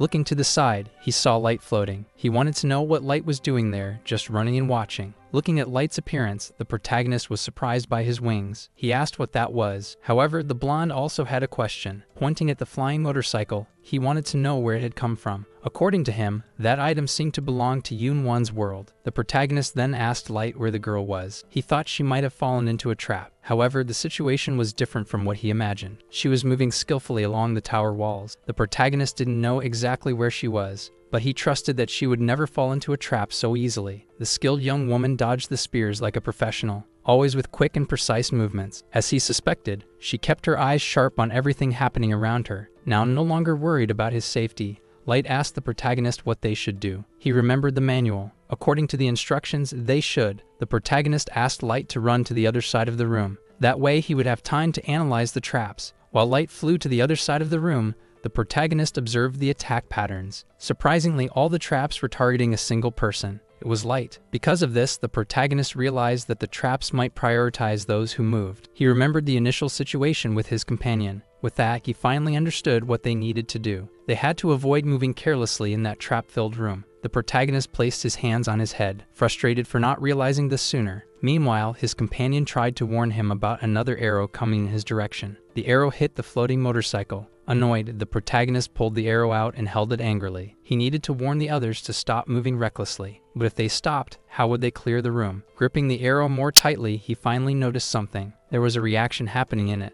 Looking closely, he saw that the arrow was being absorbed. This was different. Since the first room, he had tried to absorb concepts, but nothing had worked. He had always sought to understand why. Now he looked at his sword. He wondered if his guess was just a coincidence, but he wouldn't know if he didn't try. So he decided to grab the sword. His companion, not understanding, became curious to see what he was doing. Before her eyes, he began absorbing the sword as well. Both of them were surprised. After the sword disappeared from the protagonist's hand, turning into nothing but golden dust, he received a concept, though not the one he expected. Instead, he obtained the concept of cutting, which made him remember what had happened with the thrusting technique his companion had been teaching him. While he was thinking about this, Rachel asked him to look in a certain direction. When he did, he saw that Light was surfing on a wave. After being thrown off the wave, annoyed, Light leaned on his sword. Everything had happened because he let his guard down. Thinking that only the weapons were dangerous, he hadn't expected to fall into that trap. After falling, Light's vision started to darken. Meanwhile, he realized that faced with dozens of new traps, he would hardly be able to defend himself. At that moment, the protagonist didn't hesitate. He was on Lilith, his hover bike, and had to leave Rachel behind. Then he quickly set off toward Light. Rachel only watched as her companion sped away, but he had already apologized to her earlier. However, she understood that he didn't want her getting involved in this either. As the protagonist moved across the waves that struck his companion, he gained more points in his water-related concepts.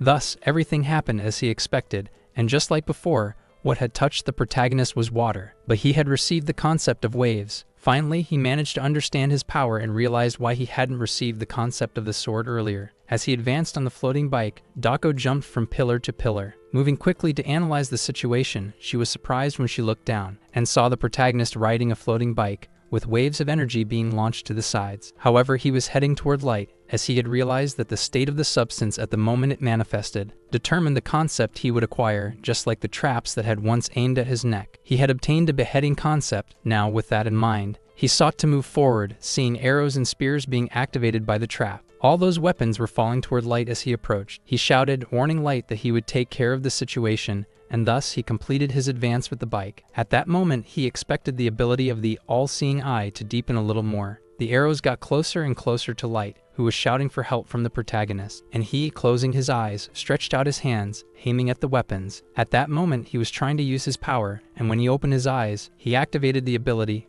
and at the tip of each blade, a concept appeared, which he could now understand. Now the intention behind each of them was revealed, and they were all coming toward him, since he had drawn all their focus onto himself. The blonde boy with blue eyes was incredulous at what had happened. He was safe. However, now the protagonist was the perfect target for all those weapons. Holding one in his hands, since he had no intention of picking them up one by one, he didn't want the possibility of them mixing and losing their individual essence. With that, by unleashing an extreme burst of energy, he managed to link the concept in his hand to the other concepts of the weapons. When he completed this power, a golden light shone and surrounded the protagonist. With that, the protagonist was quite satisfied with the plan to infuse the concepts, as it had been successful. On the other side of the room, the pink-haired young woman watched everything. The remnants of the golden glow made the scene even more beautiful. Calmly, she stretched out her hands so that the golden light from the destroyed weapons would land on them. With a slight smile, it was clear that she was pleased with Yun-Won's progress. He had finally stopped his bike, parking it a few meters from Light. Seeing that everything was settling down,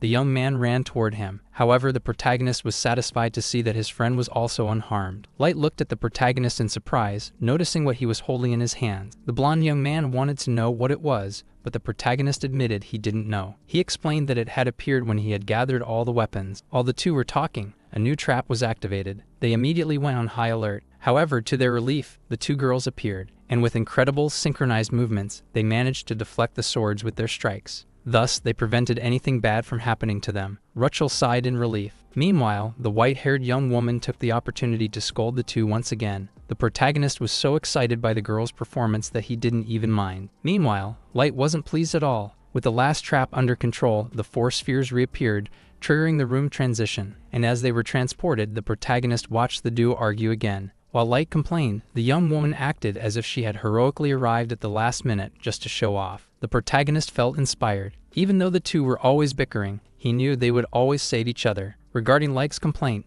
Dako stated that she had waited until the last moment to arrive and surprise everyone. After Dako's remark, they were transported to the next room, moving on to the fourth. Now in this room, the protagonist was able to take a good look at the monsters. With all four of them together, the protagonist commented that at least this time, they wouldn't be attacked from above. With that, he was able to attack the monsters before they attacked him. He soon understood that these creatures were giant spiders.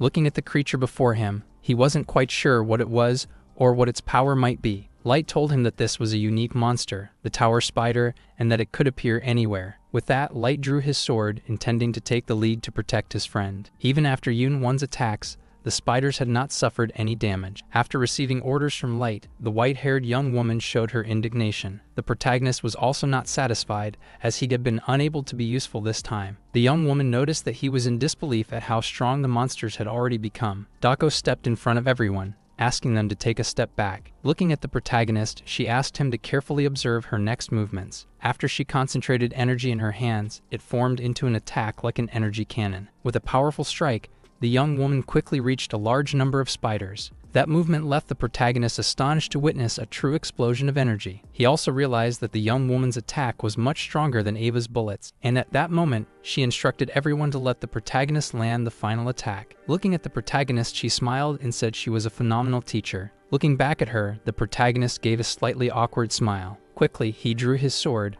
asking Light to cover his back. Then he charged forward to face the spiders while reflecting. As he thought, the spiders approached him calmly. Getting close enough, he could see their similar patterns. Without hesitation, he attacked one of the spiders with his sword, showing his gratitude for being given the final blow. However, both Light and Rachel, who were watching the protagonist, looked very concerned. They had a good reason to be. When he struck with his sword, he failed to land the blow and simply felt his hands tremble. Seeing that his attack had no effect, he tried applying more force, but the spider's shell was too thick. After the protagonist's failed attack, it was the spider's turn. It locked its glowing eyes on him. In the next instant, it leaped at him, attempting a swift attack. Sensing the danger, he jumped back, barely escaping the ambush. However, he couldn't give up and advanced again. This time, he remembered to use a thrusting technique. At the very least, this time, he managed to strike the spider's head, but he still couldn't defeat it. Now his companions were excited to see him making some progress. Even though he had a small success, the protagonist knew he couldn't continue with such a mediocre attack. Already showing his frustration, he clenched his teeth at the thought that the tower spiders were too much for him.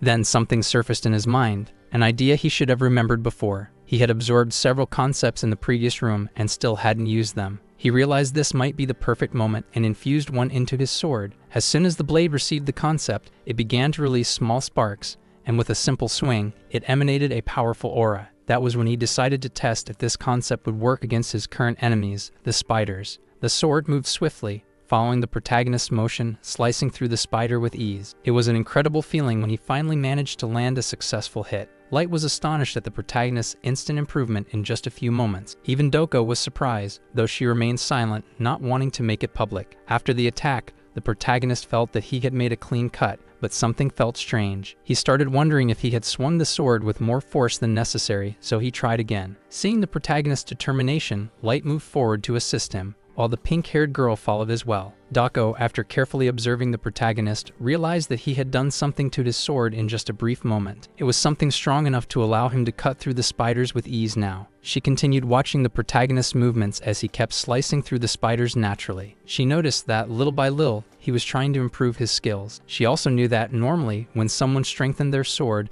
they ended up swinging it aimlessly. And as she observed him, Light and Rutschel continued eliminating as many spiders as possible. Doko knew that, up until now, the protagonist had not shown even a hint of that common flaw. She hoped that, even if it wasn't quick, one day he would understand for himself the true essence of what a cut really is. Seeing him so engaged, she couldn't help but remember her own story. After overcoming the 3 calamities, she was proudly called the greatest prodigy of the martial world, and now she realized she was watching someone just as talented as she was. This person made even her own talents seem small. Unaware of her thoughts, the protagonist continued swinging his sword, attacking the tower spiders. As he kept fighting against the spiders, even without knowing his friend's thoughts, he felt a shiver run down his spine. Light, noticing his friend looking around in all directions as if searching for something, asked what was wrong. At one point, the protagonist's gaze met hers, and upon seeing him holding the drinks, she ran after him. Meanwhile, Light received an external message, and the same happened to the other 3. All 4 of them had received the same message,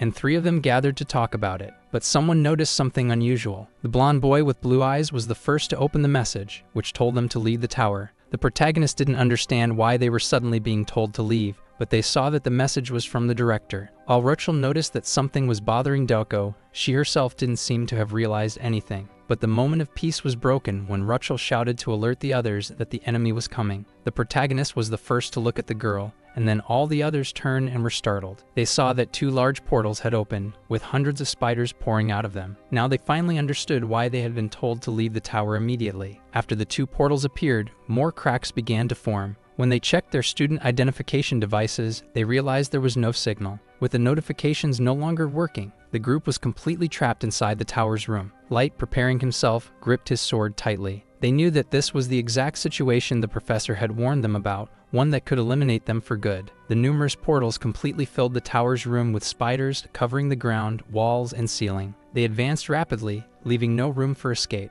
Rutschel was the first to charge forward, followed closely by Light, who wielded his sword. Faced with so many spiders, the protagonist was terrified. He had never faced anything this dangerous before. He remembered that during the meeting, Yumina had revealed that there was a high probability of dimensional pirates invading the tower. At the time, since the protagonist didn't know what dimensional pirates were, the professor had said she would explain later. For now, she needed to focus on the main problem, the abnormalities caused by unusual invasions. She explained that areas once considered safe zones could suddenly turn hostile. As the number of monsters multiplied, the difficulty level could increase unpredictably, and many other problems could arise simultaneously. The more the professor explained, the more frightened they became. After explaining everything, she asked them to remember that the tower did not guarantee their safety. Now they were trapped in exactly the kind of situation the professor had warned them about. The protagonist group had to find a way to survive. Just then, an explosion blasted through a wall, opening another passage. Riding his floating bike, the protagonist carried Rachel while the others rushed toward a more open area. Seeing the spiders starting to pour through the new opening,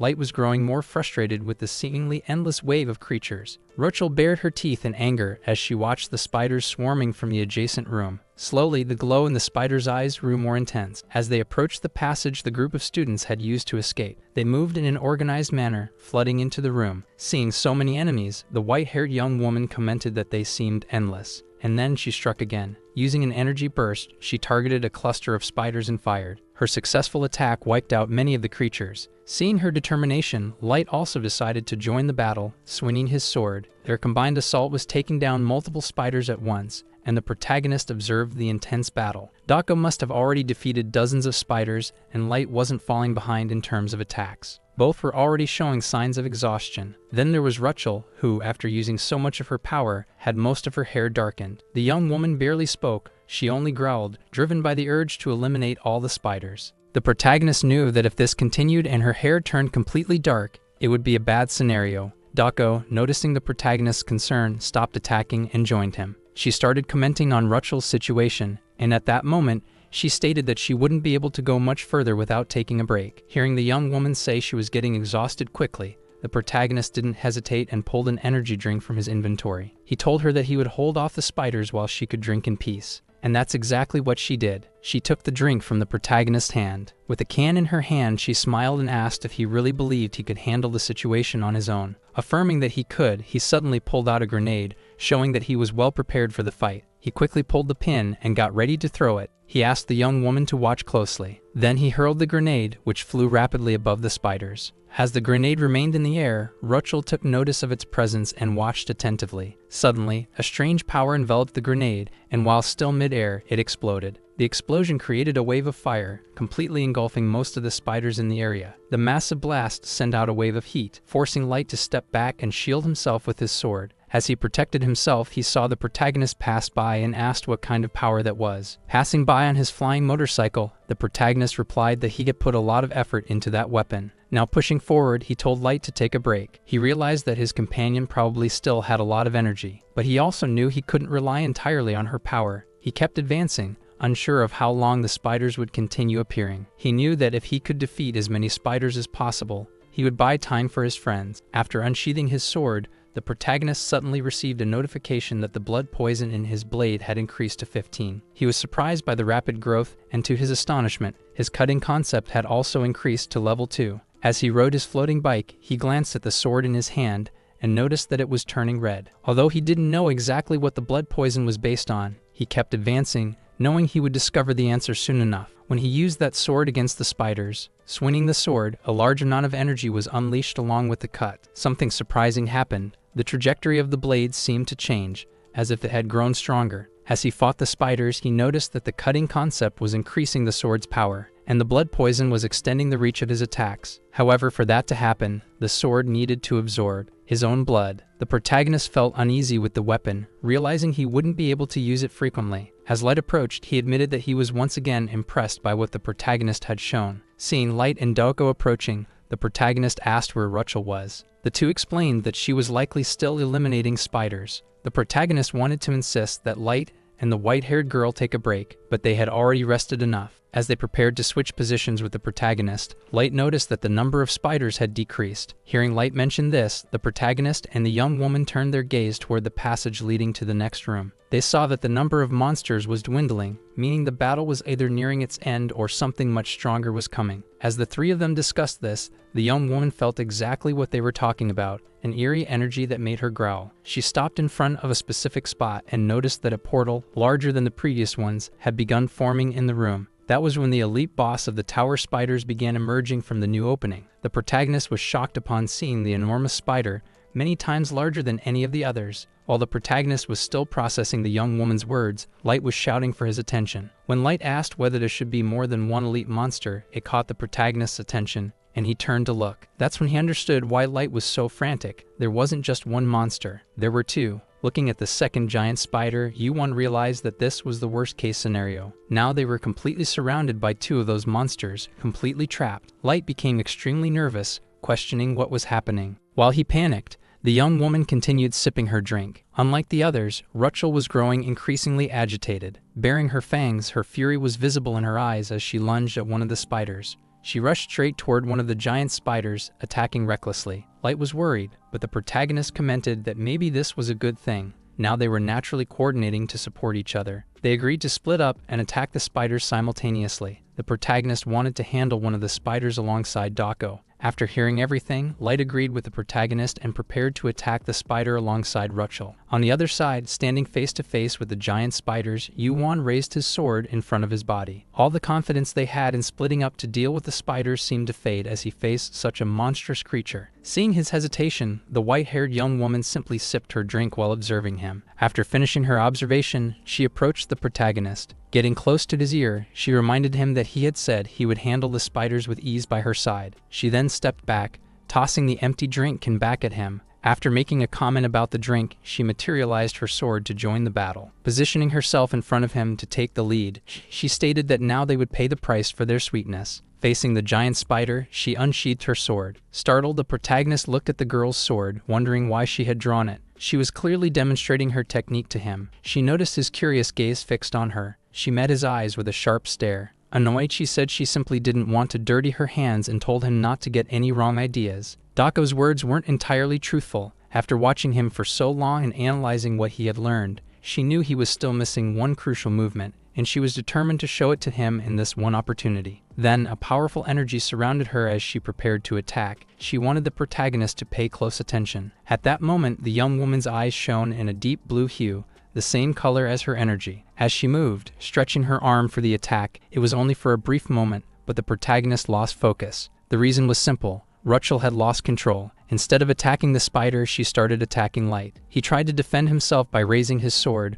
but the problem was that the girl was in a furious state. She didn't even notice that the elite spider was advancing. Because of that, the spider leaped and launched a jet of web to attack them both. Light was caught off guard by the web coming toward him. It was about to trap both him and Rachel. Thinking quickly, he threw the young woman away so she wouldn't be caught in the spider's web. As a result, he was left alone, wrapped in the spider's trap, while the girl landed safely on top of a pillar. She stared at the spider, growling, while Light was still tangled in the webs. The giant spider roared at the girl, and in her beast-like state, she roared back. Looking at everything happening around him, it was impossible for the protagonist to maintain full concentration. Noticing his lack of focus, Dako asked what he was looking at. She made it clear that he should only be looking at her. He replied that he was looking, but he wasn't fully focused. At the moment he revealed his concerns, she moved her sword, observing her own movements carefully as energy surrounded her. As Dako assured him that everything was fine, the spider in front of her fell, split cleanly in half. The strike that Dako had executed was a simple movement, coming from below and cutting upward. However, with that one move, the protagonist witnessed something astonishing: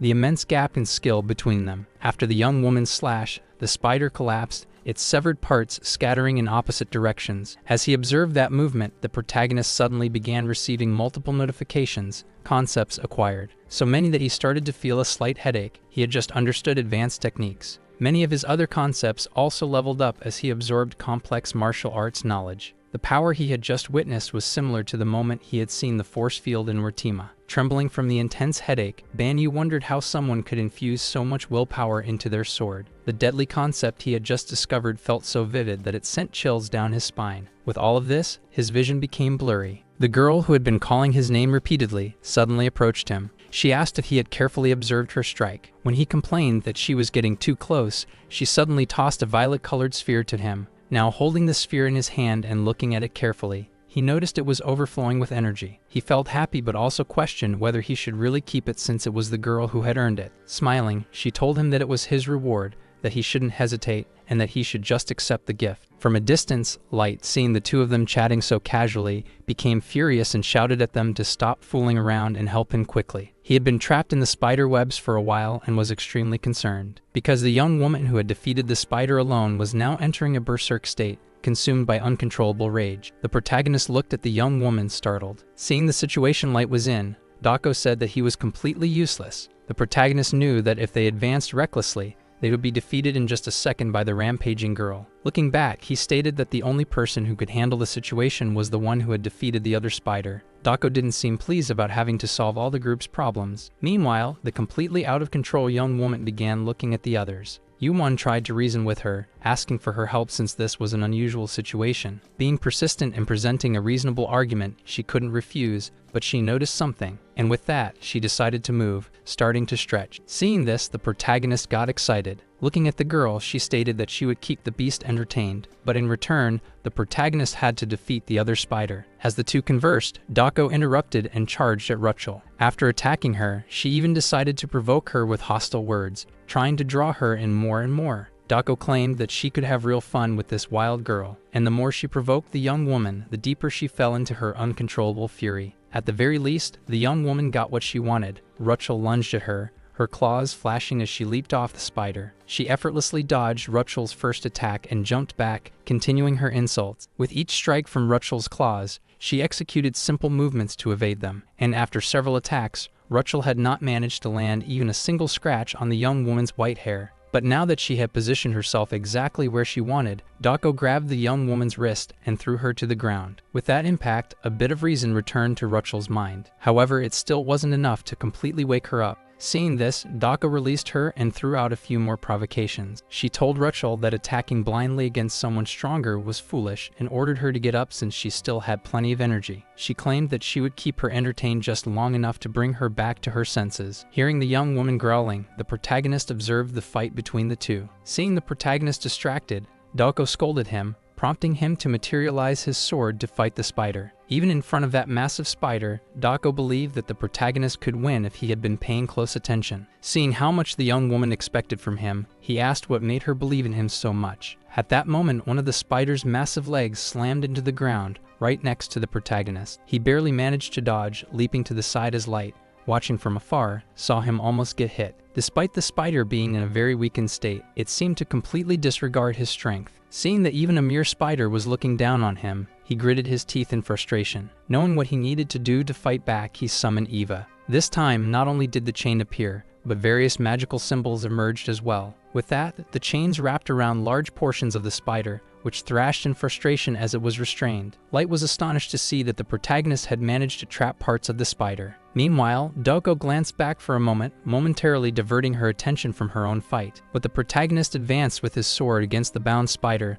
though not all of its legs were restrained. Some that were still free lashed out at him, but he dodged repeatedly, relying on Eva's help to hold most of the legs in place, along with the power of the cutting concept and blood poison in his sword. He was finally ready to attack. He closed the distance with the spider, ensuring that his strike would land properly. The spider sensed the impending danger, and the boy, his eyes burning with rage, slashed at the giant creature. His blade struck the spider, but it wasn't strong enough to finish it off. Watching the protagonist attack, Light remained skeptical, wondering why his blow hadn't been effective. Effortlessly dodging Rachel, Dako observed Yu-won with her sharp eyes. The protagonist stepped back a few meters after his first attack failed, questioning why his strike had been so weak. Looking at his sword, he finally realized that the blood poison hadn't activated properly. At that moment, the spider, still bound by the chains, started breaking free. As he processed this, he understood why one of his abilities had failed. After the spider shattered all the chains, it was ready to strike back at the protagonist. Without hesitation, it launched an attack with its massive legs, a strike that could end his battle in an instant. Watching as the giant spider shattered the chains and prepared to strike the protagonist. As dust filled the room, Dako froze, leaving an opening for an attack. However, once the dust settled, everyone could see the spider lying on the ground while the young man held his sword. The sword in the protagonist's hand dropped to the floor as he also collapsed, exhausted. Overcome by mental fatigue, he recalled what had just happened. The moment his sword and the spider's leg clashed, he had adjusted the angle of his attack. He trembled as he retrieved his sword, knowing that if he had taken the blow head-on, both his sword and himself could have been severely damaged. That's why he questioned how he had been able to perceive it. For a moment, it felt like a fraction of a second, had stretched into an eternity. He wondered how the situation had developed like that. Because he had observed Dako's swordsmanship so closely, a sudden notification appeared before him. It was for successfully dodging the enemy's attack. He had mastered the concept of flow. Understanding what had happened made the protagonist push himself harder, silently praising his friend. Now standing again, as he approached the spider once more, he realized he couldn't perfectly replicate his friend's swordsmanship. He understood what he needed to improve, so he drew the spider's attention, his sword already in hand. Staring down the spider, he challenged it, feeling its hostility. The creature lifted its legs once again to try to strike him, but this time he continuously swung his sword, defending and dodging the spider's attacks. As he watched the protagonist's actions, Light recalled a concept in fencing called parrying. That concept involved deflecting or redirecting enemy attacks to the side, allowing a swordsman to break the opponent's momentum, or even avoid critical blows. And if the concept was applied correctly, it could reveal an opening in the opponent's defense. However, Light knew that was merely a tactical concept. The reality was very different. He also knew that things didn't usually happen that way, yet his companion seemed to be going in the opposite direction. Despite being in a situation where it was obvious he had little experience, he was already demonstrating impressive skill. Observing how the protagonist used his ability to dodge attacks, Light wondered, had he really never wielded a sword before? After deflecting another of the spider's attacks, the protagonist finally found the opening he was searching for. Using the concept of deflection to avoid being struck from the front, and rotating his sword into another position in his hand to deflect an attack from the side, he continued evading while pressing forward. Little by little, he began to see things more clearly. Now he knew how to advance and how to gain superiority in the fight. But there was another battle still raging, the one between the girls. Rachel was still out of control, charging forward with her claws, trying to strike the white-haired girl. Her fury was intense, but at one moment, she was disarmed, stumbling over Dako's feet. Dako calmly tripped her while remaining standing, watching the protagonist battle. She found what was happening almost unbelievable. She had thought the protagonist would gain something by witnessing her first sword technique, but instead, he was the one showing her something new. That's when she remembered there was a martial art that used flow as its core principle. However, very few people dared to use it because reflecting an opponent's strength required capturing only a brief moment. It was something so difficult that it felt like a 1 in 100,000 technique, yet she was watching the protagonist execute it more and more. Now the spider was the one being pressured, as its attacks no longer landed. The white-haired young woman knew that using such a technique continuously was extremely risky and required immense effort. That was why most people sought easier techniques like Light had. However, she had always wanted to master martial arts. Until this moment, now she felt as though he was offering her that very opportunity. Standing before the giant spider, the protagonist was showing her that this concept could be far deeper than she had imagined. While Doko was captivated by the fight, Rachel stood up again. In the meantime, regaining a bit of her reason, Rachel received a few flicks to the forehead, while Light pleaded to be freed from the webs. Dako had no interest in talking to either of them. She just wanted to keep watching the fight. She realized that merely reflecting the spider's attacks wouldn't be enough for him to end the battle. At one point, gritting his teeth, the protagonist charged at the spider. Even as one of its legs threatened him, he didn't stop moving forward. Dako watched as the protagonist used the enemy's force against itself, spinning rapidly. As he advanced, he combined two abilities seamlessly, and the young woman saw how, in that moment, right before her eyes, with his sword spinning in a horizontal upward motion, he managed to cut through the giant spider. His strike was perfect, landing a direct hit on the spider, which let out a piercing shriek. Watching the scene, Light was left speechless, unable to believe what was happening before his eyes. Meanwhile, the white-haired young woman, slightly flushed, was overcome with excitement as she witnessed the protagonist's success. He had overcome that arduous battle and now simply watched as the giant spider collapsed. Defeated, the giant spider fell to the ground. Ban Yun-1 also collapsed, overwhelmed by stress and exhaustion. As the protagonist sighed, a few notifications began to arrive. Things like external and internal concepts were temporarily synthesized. As he stabilized his breathing, he noticed significant changes happening within his internal code. At that moment, he heard Light calling for him, and when he turned around,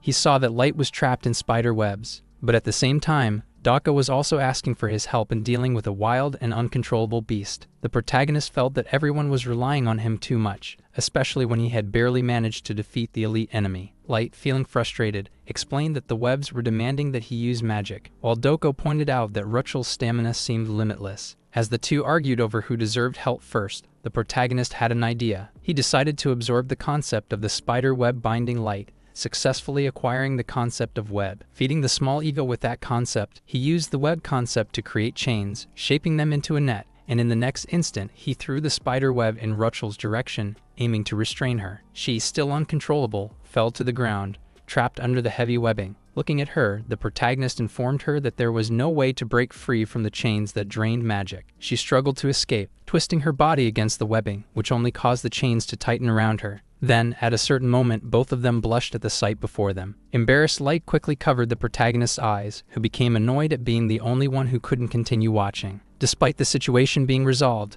the transition to the next room was not occurring. However, the chains were taking effect as Rochel's hair slowly returned to its pink hue. The protagonist noticed that his student ID was functioning again. He asked the others if they should leave. Everyone agreed with the protagonist's idea, until a crimson shadow startled them. That shadow appeared near them suddenly. Like an illusion, it began murmuring to the group. It spoke to them, declaring that they had passed the test. They didn't know how to react to the eerie voice. The red shadow condensed into a circle, releasing a vast amount of internal energy. That circle, still speaking to them, molded itself into a red light, transforming into a woman. She continued speaking to them, announcing that she would offer them an opportunity to form a contract with the observer of 10,000 eyes. Meanwhile, outside the tower, the teacher anxiously awaited her students. Her gaze reflected the deep concern she felt as she clutched her student ID. Suddenly, she sensed something happening. A massive teleportation effect began forming in front of the tower, kicking up dust and strong winds in every direction. She quickly raised her arm to shield her eyes from the debris. In that instant, she took note of several people appearing. Leading the group was the protagonist. Yumina approached the students, asking if everyone was okay, if they were injured or suffering from any side effects. As she repeated the question, they reassured her that they were fine and that she could calm down. Many of the other students were shocked to see those who had returned. The teacher admitted that she had been extremely worried,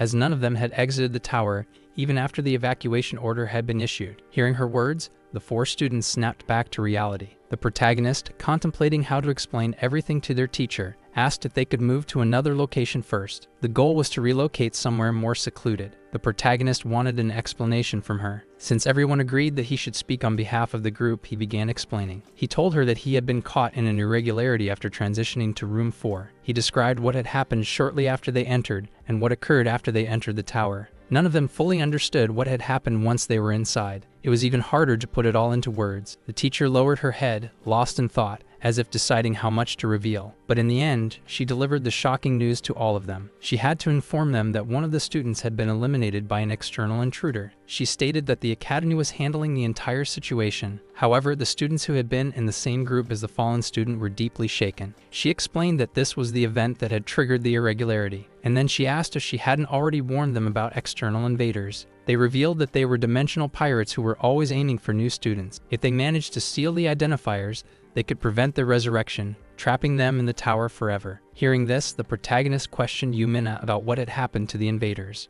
Regarding that, she revealed that they had managed to escape since the students present were unable to do anything. It seemed impossible for the white-haired girl to stay out of the conversation, and she asked whether those events didn't seem like a test. Even though they were not Academy students, they kept trying to invade to climb the Tower of Babel. For intruders, when new students entered the tower, that was the perfect opportunity. They only needed to eliminate the prestigious new students who had to spend the night as part of the entrance test. After all, that was what they wanted, to gain prestige from the Academy, qualifications as climbers, and also seize the identifiers. Doko knew that, from the Academy's perspective, they could simply say that dealing with these intruders was just another trial for the wicked. Professor Yumina could hardly believe she was hearing this from her student, Dogo Yun. Seeing that her teacher didn't even have a stance on the matter, the white-haired girl simply sighed. She pointed out that there were invaders trying to infiltrate the tower, which was the essence of the Academy, and that nothing could be done. This made the girl think that such an academy could not claim to be the best multidimensional academy. With those words, none of the other students could disagree with the young woman's thoughts. However, someone there did disagree. It was Professor Yumina, saying that she had misunderstood something. The professor needed to explain that the academy had a duty to protect students,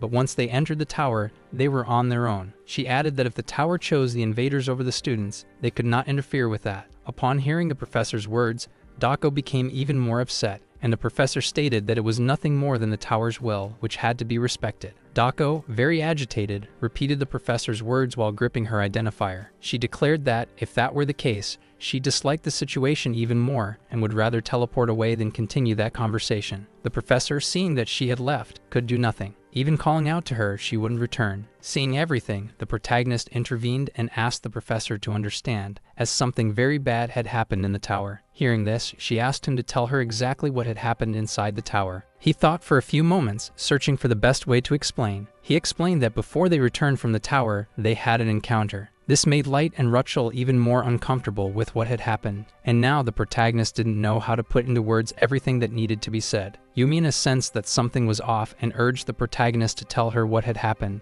Ban Yun-won revealed to the professor that they had encountered a constellation. It was known that constellations were formed by transcendent patrons or observers who monitored various dimensions. When they found someone who interested them, they formed a contract with that person. They were transcendent beings who exerted influence in this dimension. They could grant powerful magic, as well as special abilities and powerful artifacts. However, they demanded a lot in return, but so far, no one had refused. Everyone knew that, in a world where power is valuable, there was nothing sweeter than their tempting offers. Constellations were attractive partners, which is why the professor couldn't believe that the observers were in the same world as them. The protagonist revealed that the observer of 1,000 eyes had spoken. He also mentioned that this observer had a strange voice and had promised power in exchange for fulfilling his demands. The professor, not fully grasping the true story, found it all incredible, her expression glowing as she spoke. Even with the professor so excited, the pink-haired girl as well as Light were not pleased at all. After the protagonist asked the professor if that was truly incredible and she confirmed it, he posed a sudden and difficult question. He wanted to know the Academy's stance on this matter. At first, the professor was surprised by the student's question,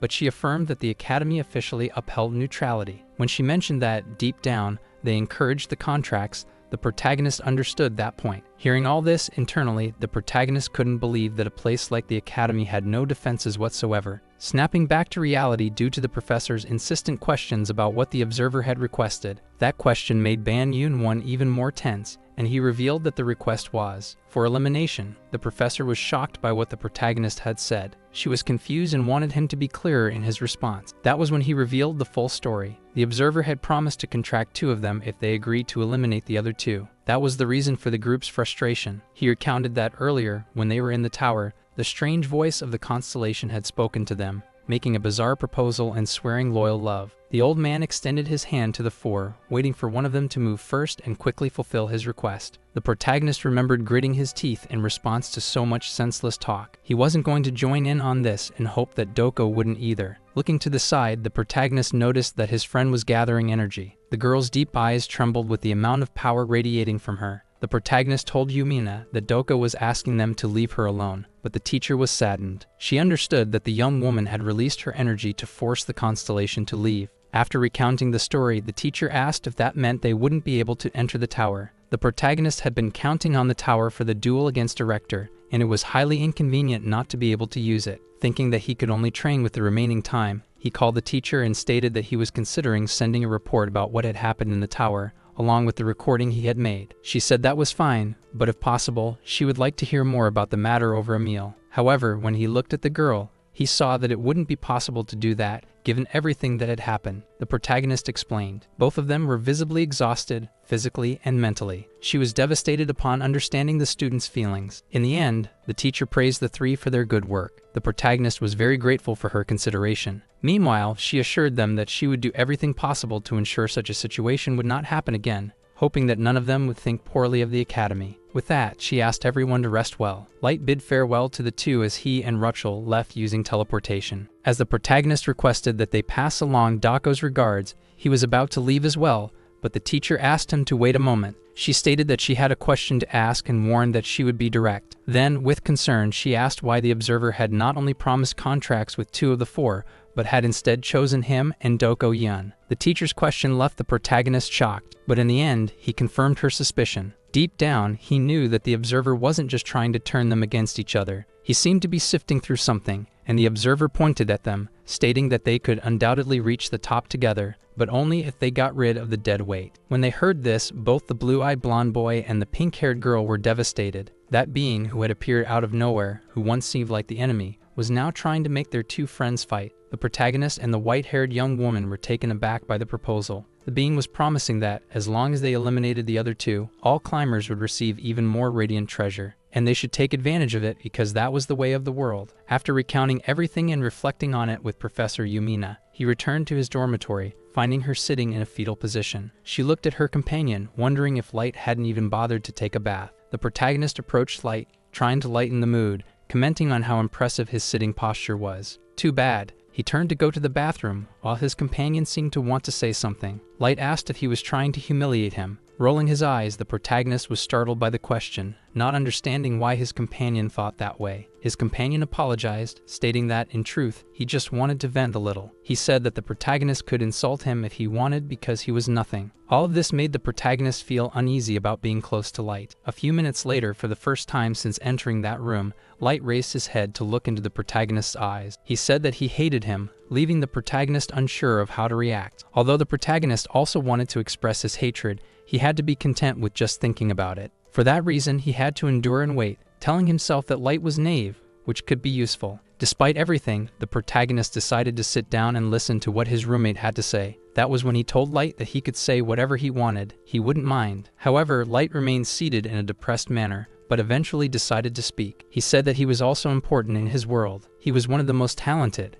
and from what the protagonist knew of Light, he had already expected him to be gifted in his world. Light's father had told him that he was exaggerating, as had his family and even his companions. They praised and commented on his talent, even granting him the sacred sword, entrusting him with unparalleled power. He recounted that, thanks to everyone who trusted him, he was able to form a contract with the sacred sword. Wara asked why they were so worried about the protagonist, who still tried to tell Light that he was talented, not needing to take into account the words of that ridiculous entity. While listening to what the protagonist was saying, Light widened his eyes. As for him, the situation was different. Because of that, Light used the protagonist's words against him, stating that it was easy to ignore the entity since he had been chosen. Light, deeply offended, continued his complaints. To begin with, they were divine beings, transcendent beings, far stronger and more recognized than humans. He couldn't believe that the protagonist, Dako, could refuse so easily. Upon hearing that, the protagonist was surprised by the question. He more or less understood what Light was trying to insinuate with his words, then lowered his head and affirmed. He had rejected it because that kind of proposal was meaningless. He also explained that there were many ways to stand out. Light, however, stated that he was only saying that because he had overwhelming talent, and he, to be honest, said that if he were able to receive a choice from a divine being, he would hesitate, but with some reluctance. The protagonist couldn't believe he was hearing Light say that he wouldn't reject it so easily. He admitted that he might have made that choice, but the fact was that he felt resentful and afraid. Faced with that unsettling revelation, the protagonist couldn't say anything. After his bath, he sighed several times while drying his hair. He looked around and noticed that,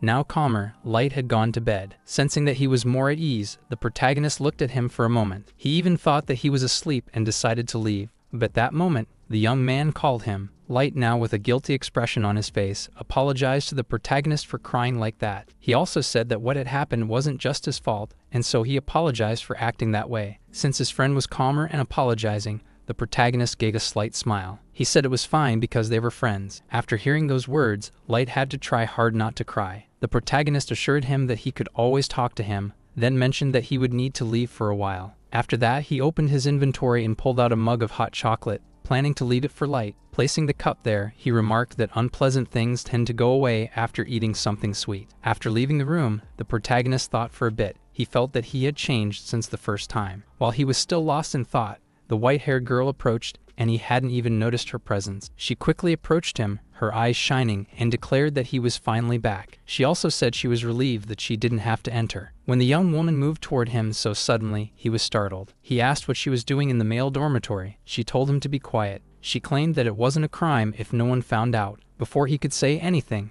the girl grabbed him by the collar. Now sitting on a bench in an area of the academy, the protagonist asked her if she had come there just because the Annex Cafe was too crowded. She said she had only ended up there after wandering around aimlessly. However, she admitted she was curious about how that useless Light was doing. The protagonist scolded her for speaking that way. She questioned whether he wasn't just stating the truth, and according to her, the real problem was that everything came from his sword. She asked if Yuan didn't feel the same way. She stated that Light's strength, his sharp combat instincts, even his special abilities, all came from the sword. Without hesitation, she added a few more complaints to her long list against Light. She also pointed out that he didn't even understand the situation. The protagonist, feeling frustrated, asked her to stop. But she concluded by saying that in difficult times, Light even lost his courage and spirit. Not content with just talking about Light, she also pointed out Ruchel's flaws. Hearing that, the protagonist sighed. He didn't know if she was just trying to provoke her friend or if she was actually worried. In the end, he just looked up at the sky and asked if she was okay. That question caught her off guard, so he had to be more specific, stating that she had been acting strange ever since she encountered the divine being. She had shown her irritation even with the professor, and he asked again if she was all right. The young woman was startled, her face turning red. In a moment of shyness, she asked if he had figured it out using his abilities. He simply tilted his head back. Returning to a normal position, he took out some more hot chocolate from his inventory for the two of them. Handing her the hot chocolate, he revealed that he didn't need any special skills to read her,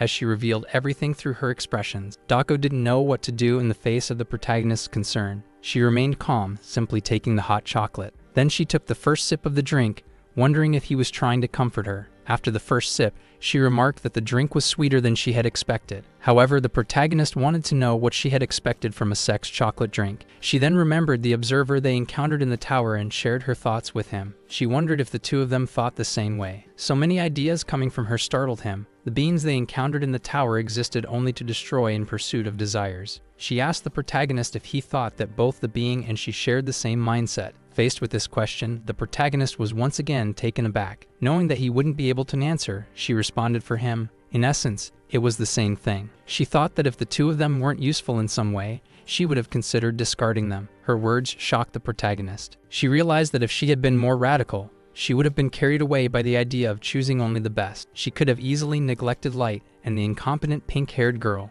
Dako blamed herself for the uselessness of the other two. She thought she shouldn't have had such thoughts. The protagonist, unsure of what to say, took a sip of his drink, seeking some inspiration in it. After a while and hearing the girl reaffirm her thoughts, for a moment he decided to look at her and told her that she was naive as well. She blushed and turned her face away from him. She had just confessed her deepest thoughts. When she asked if he thought the other two had talent, it was obvious that he believed they did. Meanwhile, Light in his room was staring at his cup while the protagonist told his friend about their qualities. Since he had a tendency to rely too much on a sacred sword, at the same time, Light picked up his cup of hot chocolate in his room, since Light couldn't keep up with the circumstances. However, the protagonist thought the same applied to Rachel, as she possessed an incredibly strong ability. The problem was that all that potential was being wasted due to her internal struggles. If both of them could overcome and correct their weaknesses and flaws, he knew they would become strong fighters. For that reason, he tried to convince his companion that their talents would surprise them both. The white-haired girl tried to follow the protagonist's reasoning,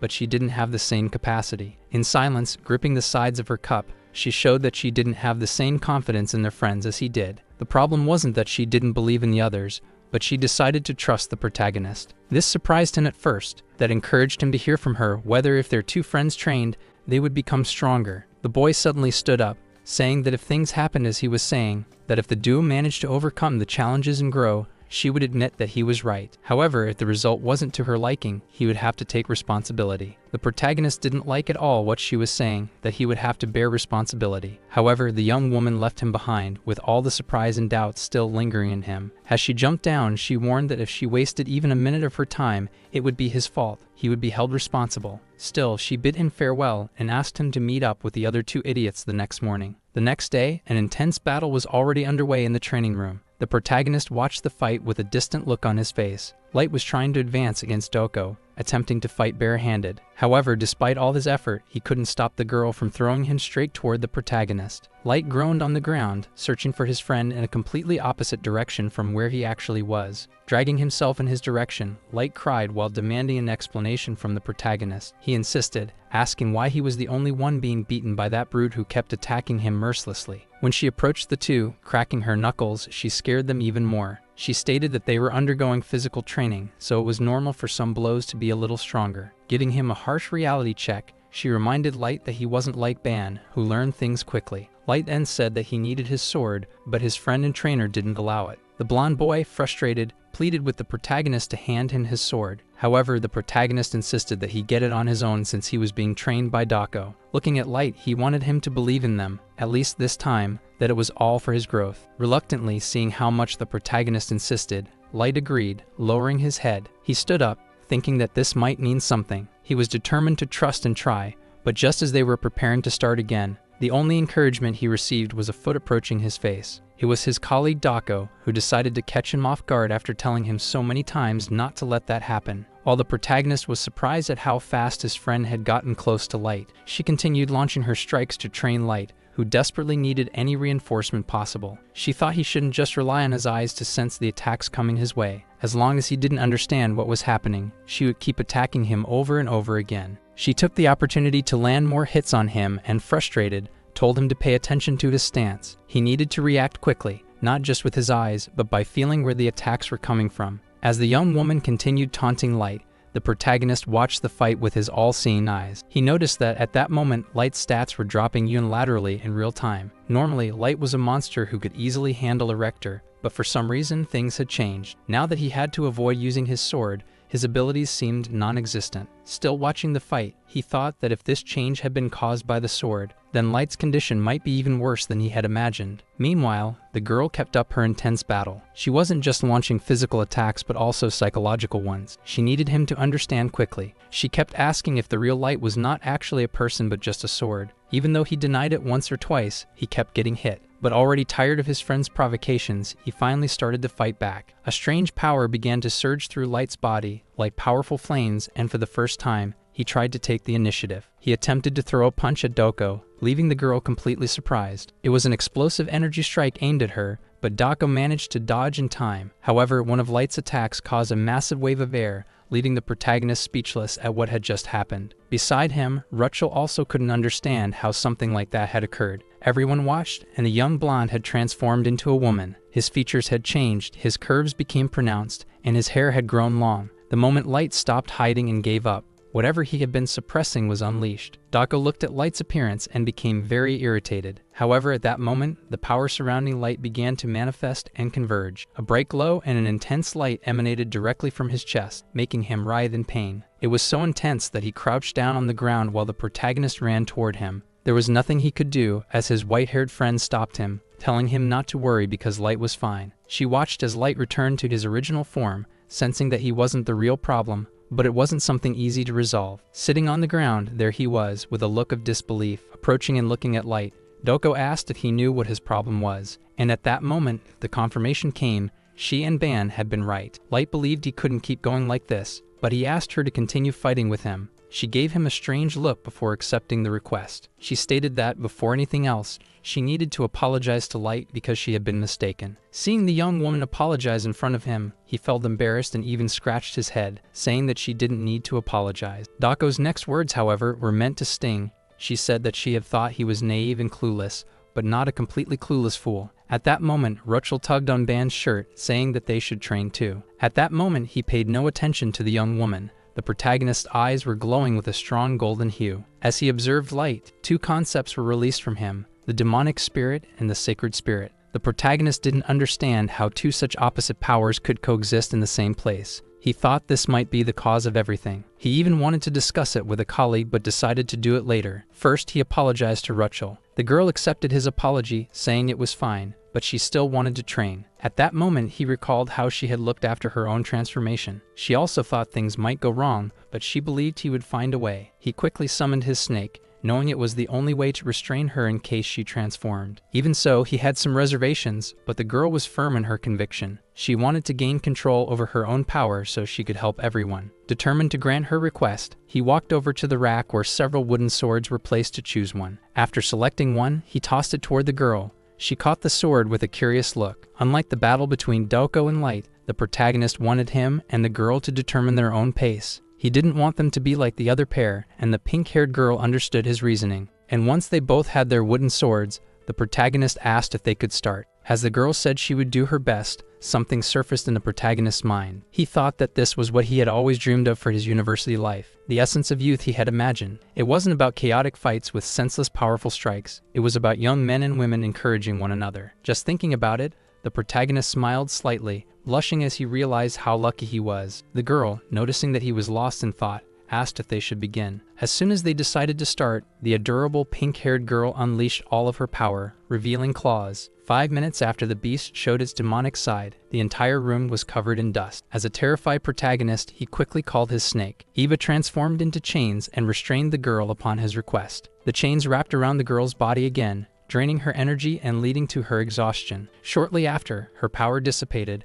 and she regained consciousness. It was clear how relieved he was. He now looked like he was about to collapse. She ran to him, concerned, asking how many times this had happened. He told her it had occurred more than 10 times. The girl was sad, regretting that she had left him so drained. But he didn't want her to feel bad about it. He gently ruffled her hair. With a bright smile, he reminded her that he had promised to help. Still with his hand on the girl's head, he assured her that he was prepared for this. At that moment, the two were startled as someone approached. From the white-haired girl's expression, it was clear how annoyed she was with the protagonist. Her face showed obvious disdain as she held Light by his legs, furious because, while she was training hard, the protagonist was chatting gently with the beast. He was surprised by her comment. Rachel tried to defend the protagonist, and upon hearing that, Dako crouched down and asked if she had ulterior motives. Then she remarked that training with a distracted mind was disrespectful to an opponent. As the pink-haired girl sat on the floor, head lowered, feeling guilty, Dako took the opportunity to make her feel even worse. After all of this, the protagonist turned and saw that the girl was deeply depressed. Seeing her so down, he realized that she was too soft when it came to Dako. He knew that Rachel hadn't had enough time to take care of her mental health. Even so, she was trying her best. With that in mind, he assured everyone that everything was fine. Dako was curious about what he meant by that. Answering her, he revealed that he had recently made a request to the professor. When he left the floating island, he wanted to take a rabbit with him, and the professor had agreed. Dako, assuming he was referring to her, thought his request was great. But his words shattered her expectations. He informed the pink-haired girl that from that moment on, he would be taking her with him. Not only was the white-haired girl shocked, but the blue-eyed blonde boy wasn't happy either. Rachel could hardly believe he had made that decision for her. The next day, the protagonist went to a women's clothing store. He was sitting on a bench while explaining a few things to people over the communicator. He had already assured them that he wouldn't be staying out overnight, that he would definitely return before dawn. Dako was furious. As he talked to that duo, his eyes widened when he glanced to the side. The pink-haired girl had just finished changing into the outfit Ban had chosen, a white blouse paired with a pink skirt. This gave her an adorable look matching her hair. She then looked at the protagonist and asked how she looked. She thought she might be revealing too much of her appearance. He quickly placed his hand over his mouth to hide the smile of joy that spread across his face when he saw her. After that, the two left the shop and walked through the streets. She was amazed by everything she saw. The protagonist crossed the street, calling her to walk a little further, as this was another district filled with department stores. As she tried to follow the protagonist, she ended up in the middle of a crowd. By the time she noticed, several people had already gathered around her. She tried to hurry, as at this rate, she would end up getting lost. Just when she thought she was lost, someone approached and grabbed her arm. It was Ban who pulled her out of the crowd. He apologized and admitted that he had forgotten it was her first time in a place like that. Rachel blushed upon hearing Ban while he held her hand. He knew how crowded the shopping district could be. Quickly, he turned away and hid, as his face was flushed. Because of that, he didn't notice that her face was also red. The two walked in silence. During their walk, they ate various street foods, including meat and crepes. They also visited a candy shop where they found stuffed animals. She won a penguin plushie from Ban. Later, they ran freely, startling a group of white pigeons which flew away, making the scene even more beautiful. Rachel was having so much fun that she blushed. The two were truly enjoying themselves. When lunchtime arrived, the pair sat at a restaurant to eat, and he asked the young woman if she was enjoying the dishes, since they were all made from monster meat. For her, it wasn't a problem. She thought it was absolutely delicious, and for him, who was eating this type of food for the first time, it tasted better than he had imagined. Rachel was amazed. She couldn't believe she was eating meat and exploring the city. As she ate, her thoughts drifted and her expression quickly changed. While chewing a piece of meat in front of her,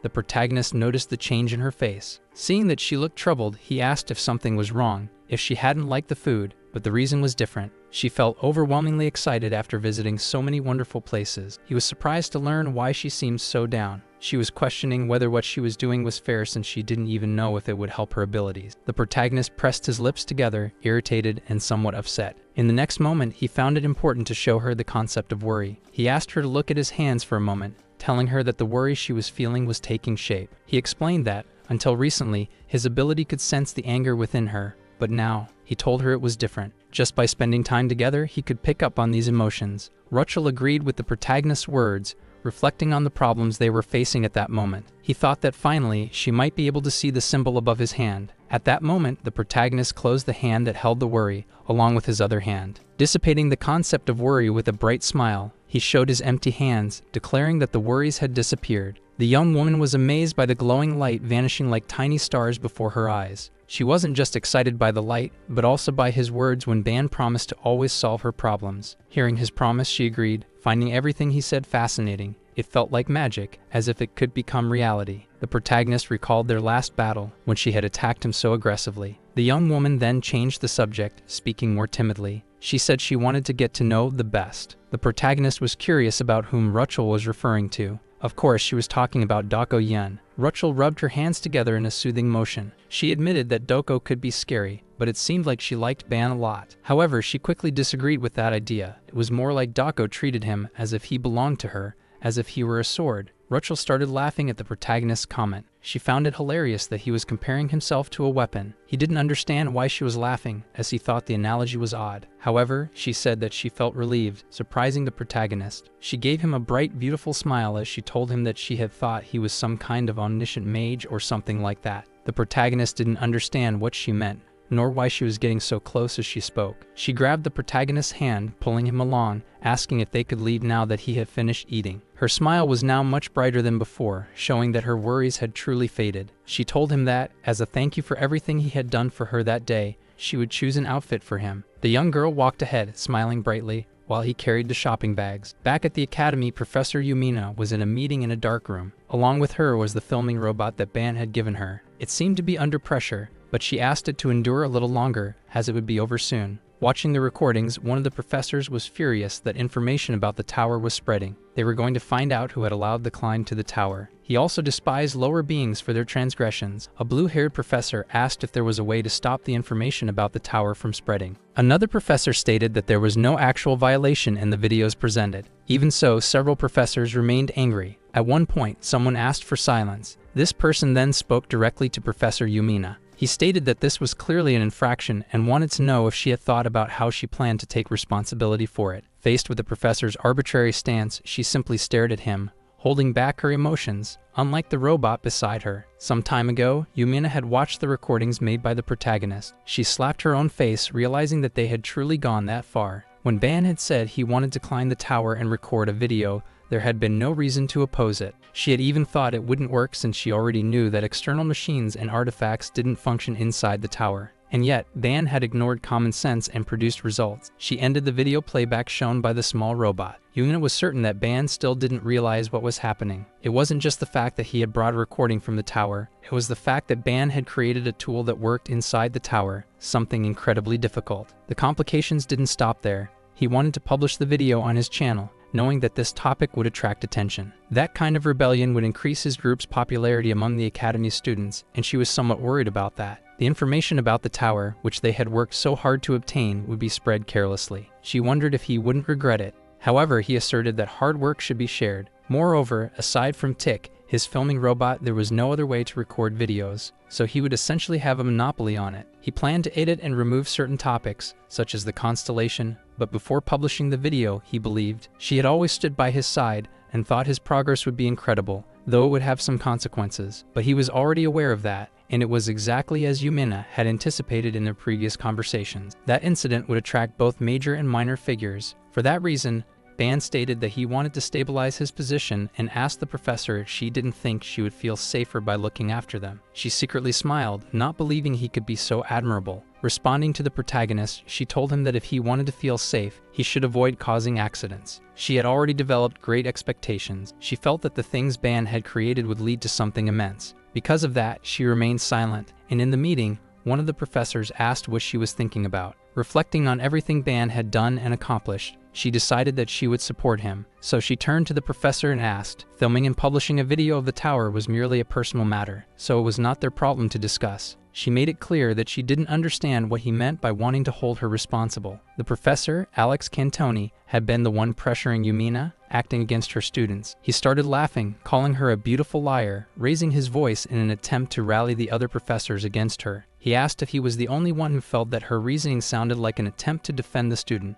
At that moment, the blue-haired professor ordered Cantoni to be quiet. She was Talia Liriana, from the Artifact Creation Department. She asked Yumina to reveal who this student was, claiming he was just an ordinary student. However, another professor couldn't accept this. He was from the Aura Combat Studies Department. He stated that there was a limit to selfishness, and that the information about the tower was centered around the academy. At that moment, Yumina confronted the professor. She pointed out that his words were strange. The reason no one had ever filmed inside the tower before was because the tower itself blocked such attempts. Professor Cantoni interrupted Yumina with a smile, concealing his own interest, demanding that she explain the principles behind the ability. Yumina fell silent upon hearing this question. On the other side of the table, Talia also spoke up, stating that she had spent 200 years studying these matters. She knew very well that artifacts created outside the tower didn't function inside it, especially recording equipment. It was widely known that no circuit could handle the waves demanded by the tower. The more she researched, the more convinced she became that external machines would never function inside. Hearing all those words, Professor Yumina added to the discussion, stating that her student had succeeded. This made Talia even more curious, saying that this was exactly what she wanted to know. Who was this boy? She was irritated because he came from a dimension that didn't even possess mana, making it seem like he was the only one who was special. At the moment she finished saying those words, she realized something.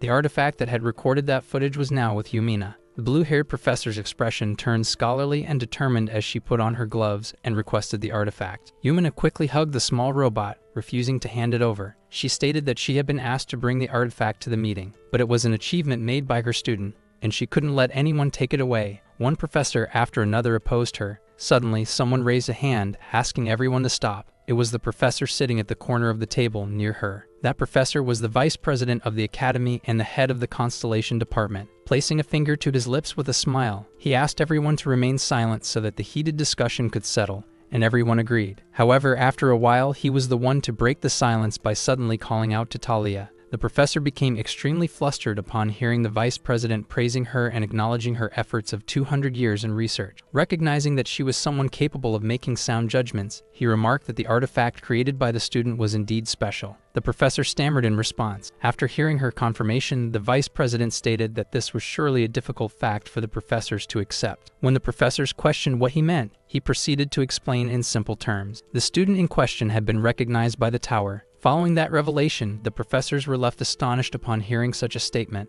especially since the student had only entered the tower for a single day. One professor tried to argue with him, saying that his claims were reckless, even if he was the vice president. But he didn't care about the commotion, merely shrugging it off. He said they could believe it or not. He also mentioned that there was another reason why this student was special, and then he asked the student's professor to explain. He inquired if she would be willing to reveal anything more from the recordings so that the professors could understand better. The situation worsened as the professors grew furious upon realizing that the professor had been hiding something. The vice president then declared that he would tell them everything. He revealed that Ban Yuan and his companions were the only ones chosen by the constellation. The professors noticed the rage building within Talia. She couldn't believe that someone had climbed the tower for the first time and already achieved such recognition. At that moment, Yumina spoke to the vice president, saying that making contact with the constellations had also been an accomplishment of the students. Honoring the professor's statement, he requested that she answer truthfully the question he was about to ask as vice president. Her 4 students had formed contracts with the constellations. She paused for a moment, wondering why he was pushing so hard on this matter. Nevertheless, she told the truth. None of them had actually formed a contract, which greatly intrigued the vice president. Making a decision, Zenon announced to everyone present that he would consider Ban Yuan and all the other students of Class 11 as his own students as well. Upon hearing this, the professors quickly urged him to reconsider, reminding him that he had just stated that none of the students had made a contract with the constellations. The vice president, seeing their lack of understanding, proceeded to clarify. To him, it didn't matter whether or not the contract had been formed. What mattered was that they had been chosen by the constellations, which already proved their exceptional abilities, leaving Yumina surprised. After asserting that other constellations were also interested in them, he began pressuring the other professors. Faced with this, none of the professors could refute Zenon's words, not even Alex Cantone. Thus, Zenon continued, stating that he was the professor responsible for guiding the students chosen by the constellations, and if Ban Yuan had been chosen, then he would be his student as well. In the end, he stared at all the professors with his golden eyes. Now that the professors had accepted his stance, the vice president moved forward with his agenda and introduced the next topic. The beautiful Yumina was lost in thought, looking down, seemingly realizing that this meeting was not about deciding how to treat Ban. The vice president's words conveyed the president's intentions as he continued talking about the students. The more he spoke, the clearer his message became, addressing topics that confirmed his point. He was delivering a message from the president, stating that professors could make requests to understand the students' abilities. After hearing the vice president declare that Ban was untouchable, the professors remained silent until the meeting's conclusion. After stating that he hoped they had understood and wishing them a good weekend, the vice principal disappeared. Yumina sighed in relief, never imagining that her student would receive so many favors from the director. In that brief moment of relief, one of the professors approached her, Alex Cantone, inviting her to have some drinks at a bar. He said he wanted to toast to the student's success. At that man's invitation, Yumina turned green with disgust, but didn't say anything. She simply teleported somewhere else. The other professors, noticing her reaction, quickly tried to console Cantone. The next day, several people surrounded the protagonist in the cafeteria. Many people wanted to introduce themselves. Everyone wanted to be friends with Ban, even offering him an invitation to the student council.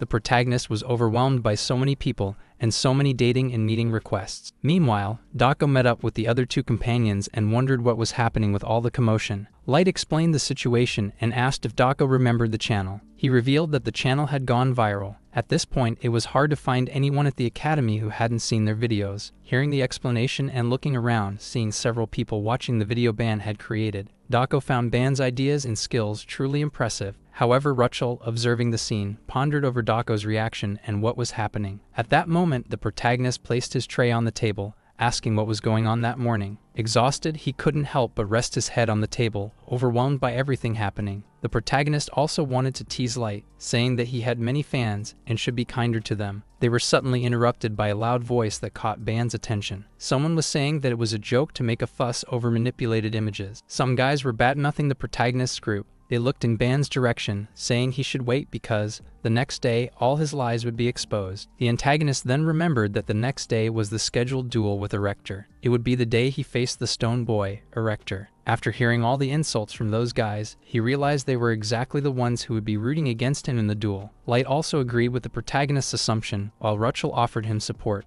Wiping her mouth after eating, the white-haired girl told him that he should respond in the best way possible, especially for those watching and supporting the protagonist, and she gave him a bright smile. The next day, the protagonist stepped into the arena, where the assistant professor was already present, informing them that the duel would be broadcast live. If both of them agreed to the fight being recorded and streamed live, they needed to sign the document that appeared before them. To their surprise, there were several precautionary terms for the duel. If anyone became incapacitated or surrendered, the duel would be terminated. A burly man approached the protagonist, suggesting a negotiation. The protagonist, surprised by the negotiation request, thought the man might be a subscriber to his channel and had watched the videos. However, the stone man asked Ban if he was scared, stating that he could surrender. But for that to happen, he would have to crawl between his legs and bark like a dog. Only then would he accept the surrender. Hearing that, the protagonist was shocked. Although the fight was being broadcast to the entire school, only 2 classes were present in the arena. The troublemakers from Rector's class were cheering for him, full of hatred toward Ban. Ortima, who had been defeated by the white-haired girl last time,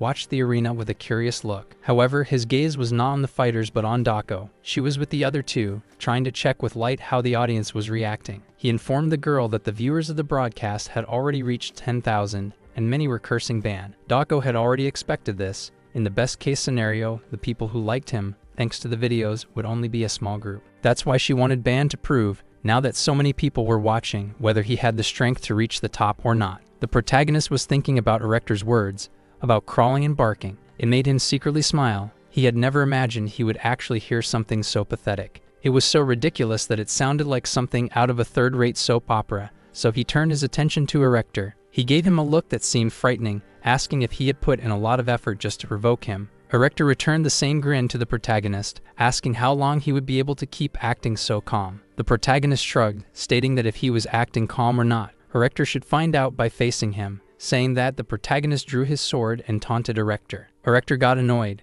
gritting his teeth in frustration at the provocation. Now he seemed to be boiling, urging the assistant professor to declare the start of the fight immediately. Hearing him and complying with his request, the assistant professor raised her hand and announced that it was now Ban versus Erector. With permission granted, he almost instantly charged at the protagonist, relying solely on his superior size to win. Erector's footsteps made the entire arena tremble as he launched his massive fist toward the protagonist, who remained still. When the fists were just about to reach Ban, he simply moved. His legs moved swiftly, while his eyes remained focused. The protagonist internally praised Erector for taking the initiative, but his sword moved, and he passed by the big guy. As he wondered what Erector could do being so slow, Ban's strike landed, the opponent's face as if it were crumpling like a sheet of paper. With that blow, Ban knocked Erector down, gaining the upper hand in the battle for a few seconds. He thought that to face that stone, he knew it was more efficient to use the reverse method. The protagonist and the others had gathered in the training room the day before his encounter with Rachel. Everyone told the protagonist that before using a technique,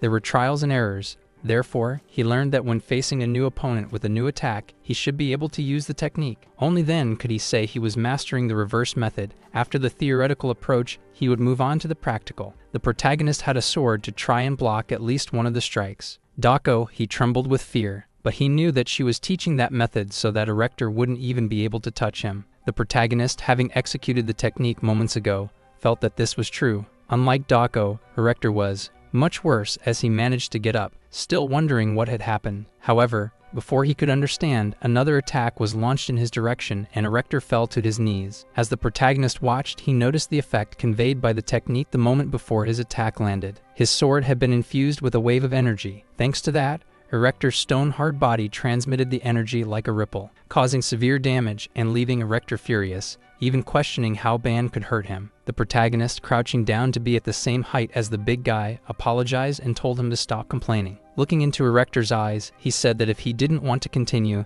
they could stop right there. Those words made Erector even angrier at the provocation from such an insignificant human. He got up and charged at Ban with full force, but the protagonist was too fast to be hit. Erector was furious. He couldn't believe that a mutt from a lower dimension was belittling him. Erector shouted these words furiously. The more he shouted, the more it bothered the protagonist's ears. As he understood what was happening after those shouts, several concepts materialized around Erector's arm. They extended upward, becoming much larger. Erector's hand struck the arena floor, causing a massive impact. Even so, the protagonist mocked Erector internally, thinking he was too naive. He thought that at the very least he should have tried a different method after failing the first time. But Erector didn't care about any strategy. His eyes revealed the rage he had been holding back. He tried to crush the protagonist with his massive body. Luckily, Ban was quick enough to dodge his attacks. Erector kept attacking in the same way, extending his hand to try and strike the protagonist. However, the protagonist's sword slashed swiftly, infused with concepts. The massive stone arm cracked,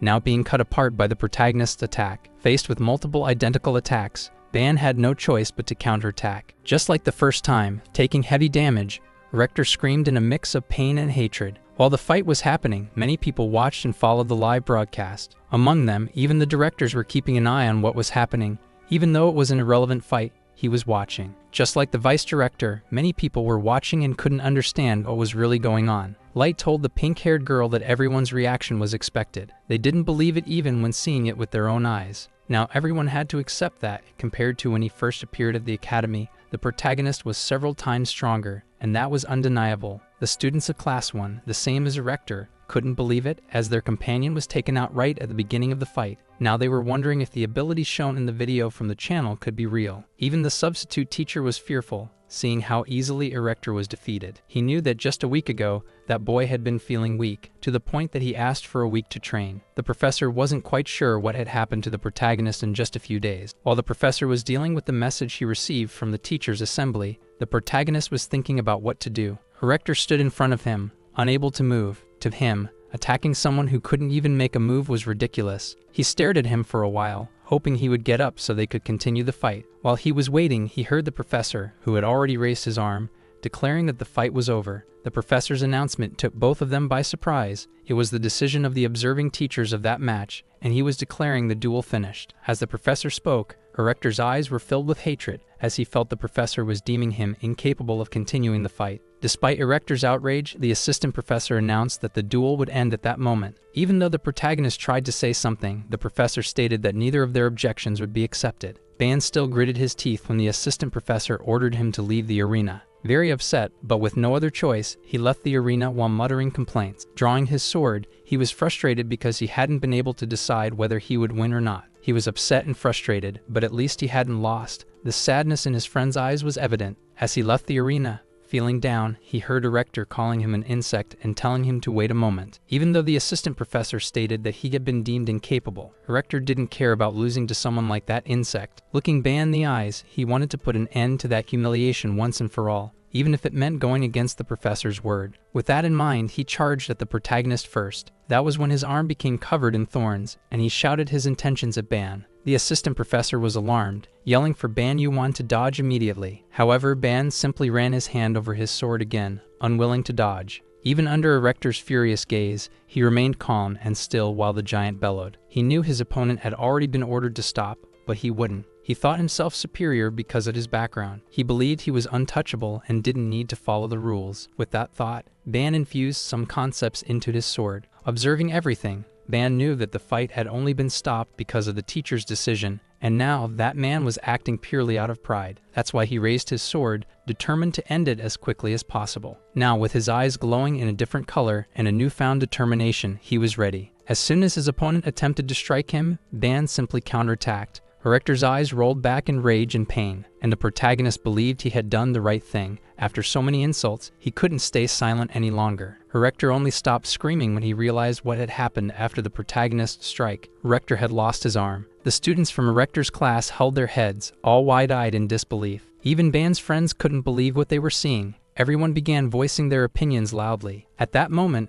a system window appeared before the protagonist, making him look at it with suspicion. The system message stated that, if he wanted, he could absorb the monster's strength from Rector's severed arm. Meanwhile, the assistant professor ordered the stone-skinned man not to move. He would be taken to the medical ward. The giant lay on the ground, trembling and grinding his teeth in pain. Now he was feeling the price of his humiliation. The assistant professor was taking the initial measures while the protagonist looked to the side. Now the protagonist was receiving a scolding from the assistant professor, who had already stated that he should have just dodged. The protagonist tried to explain himself, apologizing, as everything had happened so quickly that it was difficult for him to react differently. The professor was indignant, as he found the protagonist's excuse weak. But as the professor grew angrier with the student, he received a notification instructing him to stop. The vice director would provide him with the answers he wanted, so the assistant professor showed Ban the vice director's message. The message greeted him and stated that the person speaking was the teacher's representative. He said that from that moment on, he would ask questions,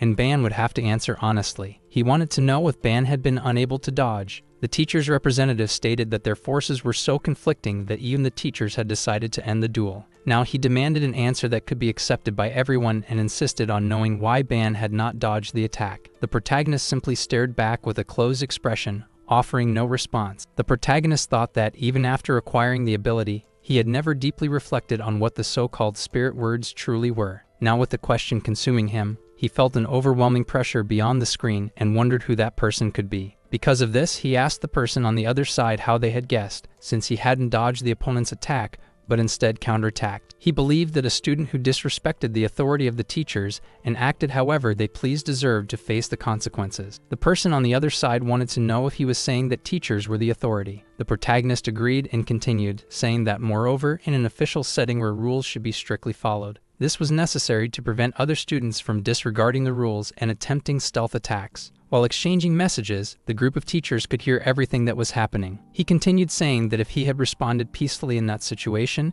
it could have spread the impression that he was weak, and that the rules wouldn't need to be followed when dealing with a student from lower dimensions. It wasn't just the teachers, the director, or the vice director who had access to Ban's words, but the entire academy. Many people were following the screen where he spoke about the rules and about people from lower dimensions. He continued saying that even though he had taken action in a short time, he believed his actions were justified. The vice director found it interesting when the student said he acted to defend the academy's principles. The vice director knew that he was responding intelligently, aware that there were many ears listening. He noticed that the young man had above-average intelligence, as he had expanded the problem between two people to involve the entire school. Trying to act with intelligence as well, the vice director said that the student's words were correct. He stated that students who disregarded the match rules deserved to be punished according to regulations. However, punishing a student for a mistake was his and the academy's role, not something a student like him should handle. The protagonist realized he was dealing with someone of equal or greater intelligence. The assistant professor smiled upon hearing Ban's conversation,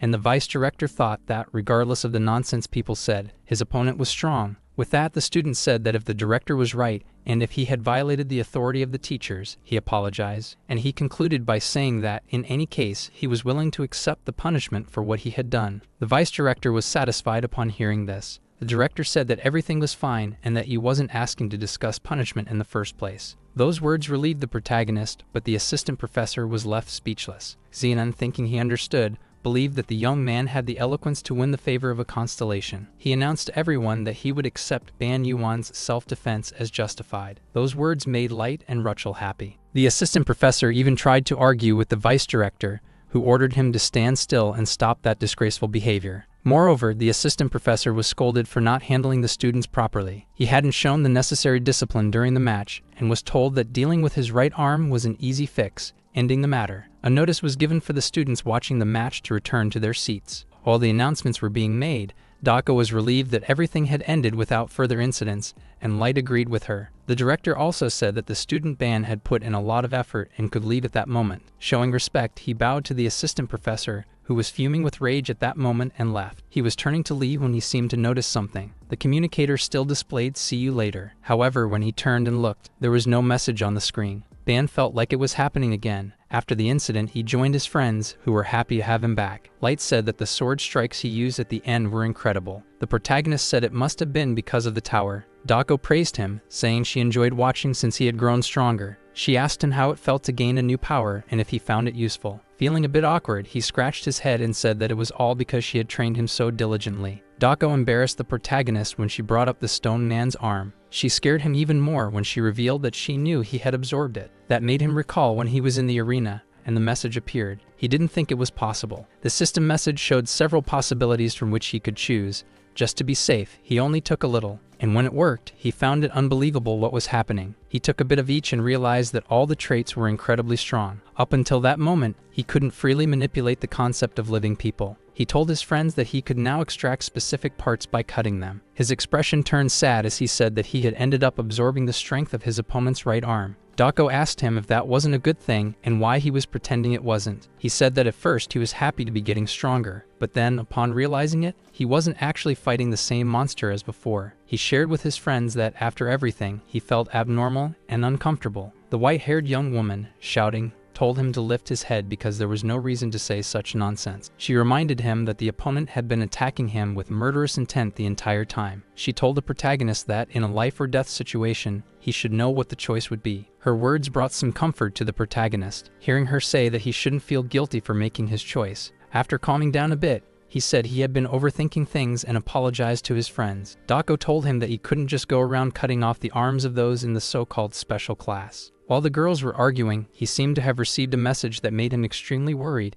even causing him to shout. His sudden yelling startled his friends, who were left confused and unsure of what was happening. There was an additional mandatory cost, the course on the constellations of Babylon, taught by Professor Sinan. He taught how to effectively gain the support of constellations and how to negotiate contracts with them wisely. This knowledge and preparation were useful to avoid the wrath of the constellations. Now that course was being offered to Class 11. Everyone watched as the people from the lower dimensions started passing by. It was being said that the bargainer boy was walking around with his head held high, and the protagonist felt uncomfortable with the stairs. As the protagonist and his friends climbed the stairs, they overheard various comments from people who were both in favor of and against them. Looking back, he saw that all his friends were upset and apprehensive about the remarks. With a mysterious expression, he told his friends that the more people were cursed, the longer they lived. As he walked, he was suddenly pulled by the wrist by Rupchel, who seemed to want to talk to him. She was worried about what had happened the previous day and feared that more people would start to dislike them. Upset, she said that everyone spoke whatever they wanted without even knowing what kind of person he was. Seeing the sadness in her eyes, the protagonist tried to reassure her,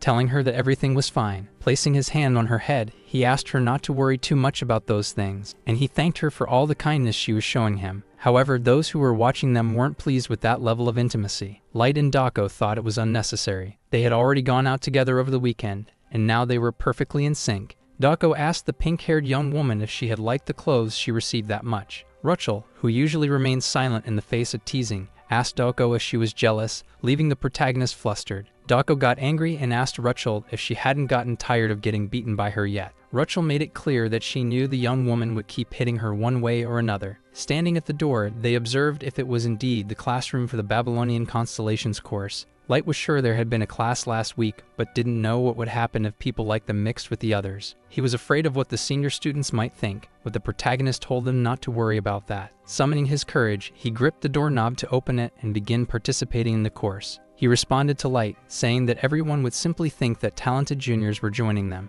But as he opened the door, even the protagonist showed signs of nervousness at the sheer number of people inside. All eyes turned toward them as the door opened, seeming to analyze each one of them. Dako thought that since they were older and more experienced, even she couldn't ignore their skills. The pink-haired young woman was visibly intimidated, as was Light. The protagonist also didn't feel comfortable with all those people around him. As soon as Zenon saw the students, he welcomed Class 11 to his lecture. The protagonist, looking at the vice director, couldn't understand what his power was. Nothing about him was revealed. And when the man spoke, The protagonist noticed that the voice was the same as in the duel. Xenon began by saying that the purpose of his classes was to understand the tower and the constellations. He told the people who joined the class that day that he would first talk about the tower. He started by saying that, at first glance, it seemed like a massive structure without descriptive principles or ends, but he explained that the tower was no different from a living organism. To the protagonist, the lecture seemed somewhat boring. Xenon explained that it might seem like they were simply claiming rewards for clearing rooms. However, he stated that this was not the case.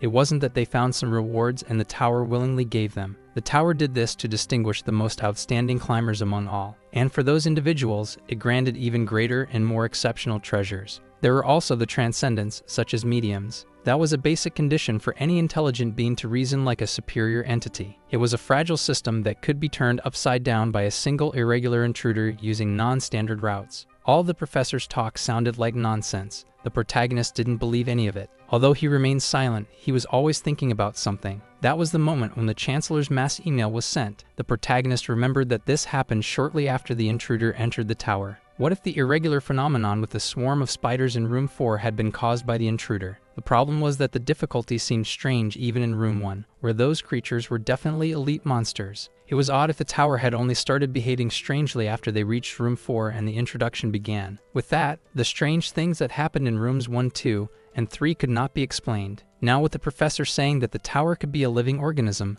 things seemed to make more sense. If he changed his perspective, maybe the tower wasn't changing the difficulty solely because of the intruder. Instead, it was because everyone had started climbing. That solution seemed easier to accept. Now he didn't know if the insane difficulty was really the tower thinking for itself and imposing challenges. There was a moment when the protagonist was so deep in thought that his friends beside him started to notice. So did the professor, who, although he didn't say anything at first, smiled, thinking that he was getting closer to his goal. The protagonist was already sweating from thinking so much. But he still insisted, believing that if the tower was a system, it would choose these people. As Professor Xenon had said, with that in mind, he looked around and felt there was no better place. He thought that his class had encountered difficulties in situations unlike any other. He believed that if that was the case, the second phase would be even better, with more gold, more events, and magical items. He was reflecting on the concept of what was happening inside the tower's rooms when someone asked if he had figured it out yet. The professor, having drawn the protagonist's attention, said that there was a barrier around them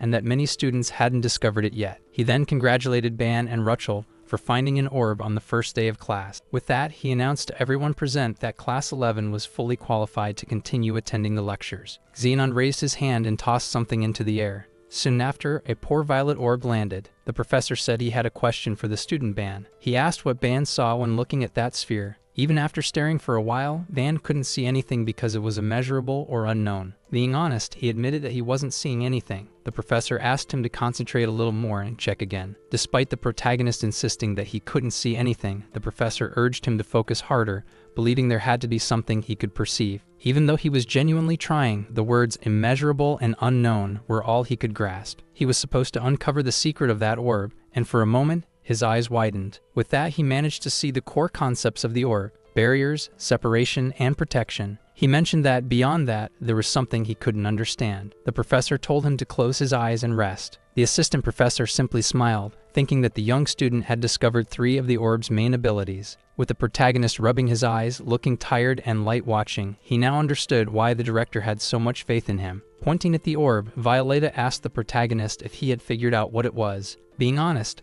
Ban admitted that he had no idea, which made the professor say that he was very straightforward. Xenon said that he wanted to emphasize to everyone the importance of expanding their thoughts and stimulating their imagination. He also mentioned that if they wanted to use their abilities in an advanced way, they needed to develop the power of thought. The driving force was behind it all. At that moment, the protagonist didn't understand what any of this had to do with the orb. He wanted to know if someone with high cognitive ability or imagination could control the orb. Xenon agreed and said that if one day someone had the ability to understand, analyze, and develop themselves, they would be able to expand this capacity. Smiling and with a strange tone in his voice, the professor said that when someone achieved that, the orb would turn them into a pseudo-god. The professor's words were exaggerated and unsettling, and the students stared at him. But to the protagonist, everything remained incredibly tedious. The professor insisted, saying that at the moment it might be difficult to understand. He explained that as the lecture progressed, everyone would gradually come to grasp it. Finishing the lecture, he assigned them the task of trying to imagine the possible applications of everything that had been discussed. From beginning to end,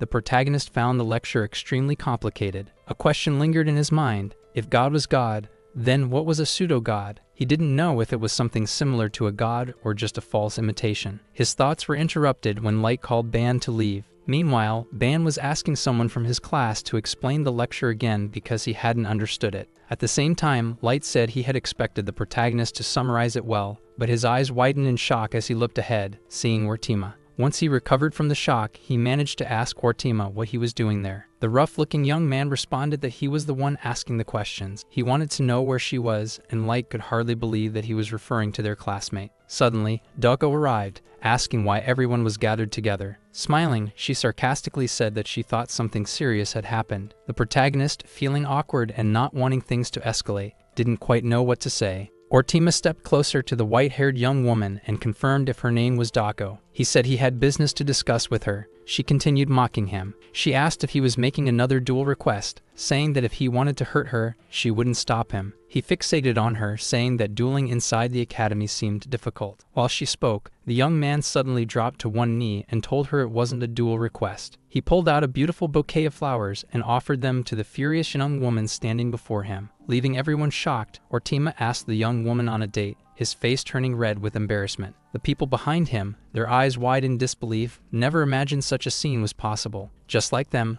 the cold-hearted young woman also showed no expression. Our video ends here. If you enjoyed it, please like and subscribe to the channel. Until next time, bye-bye.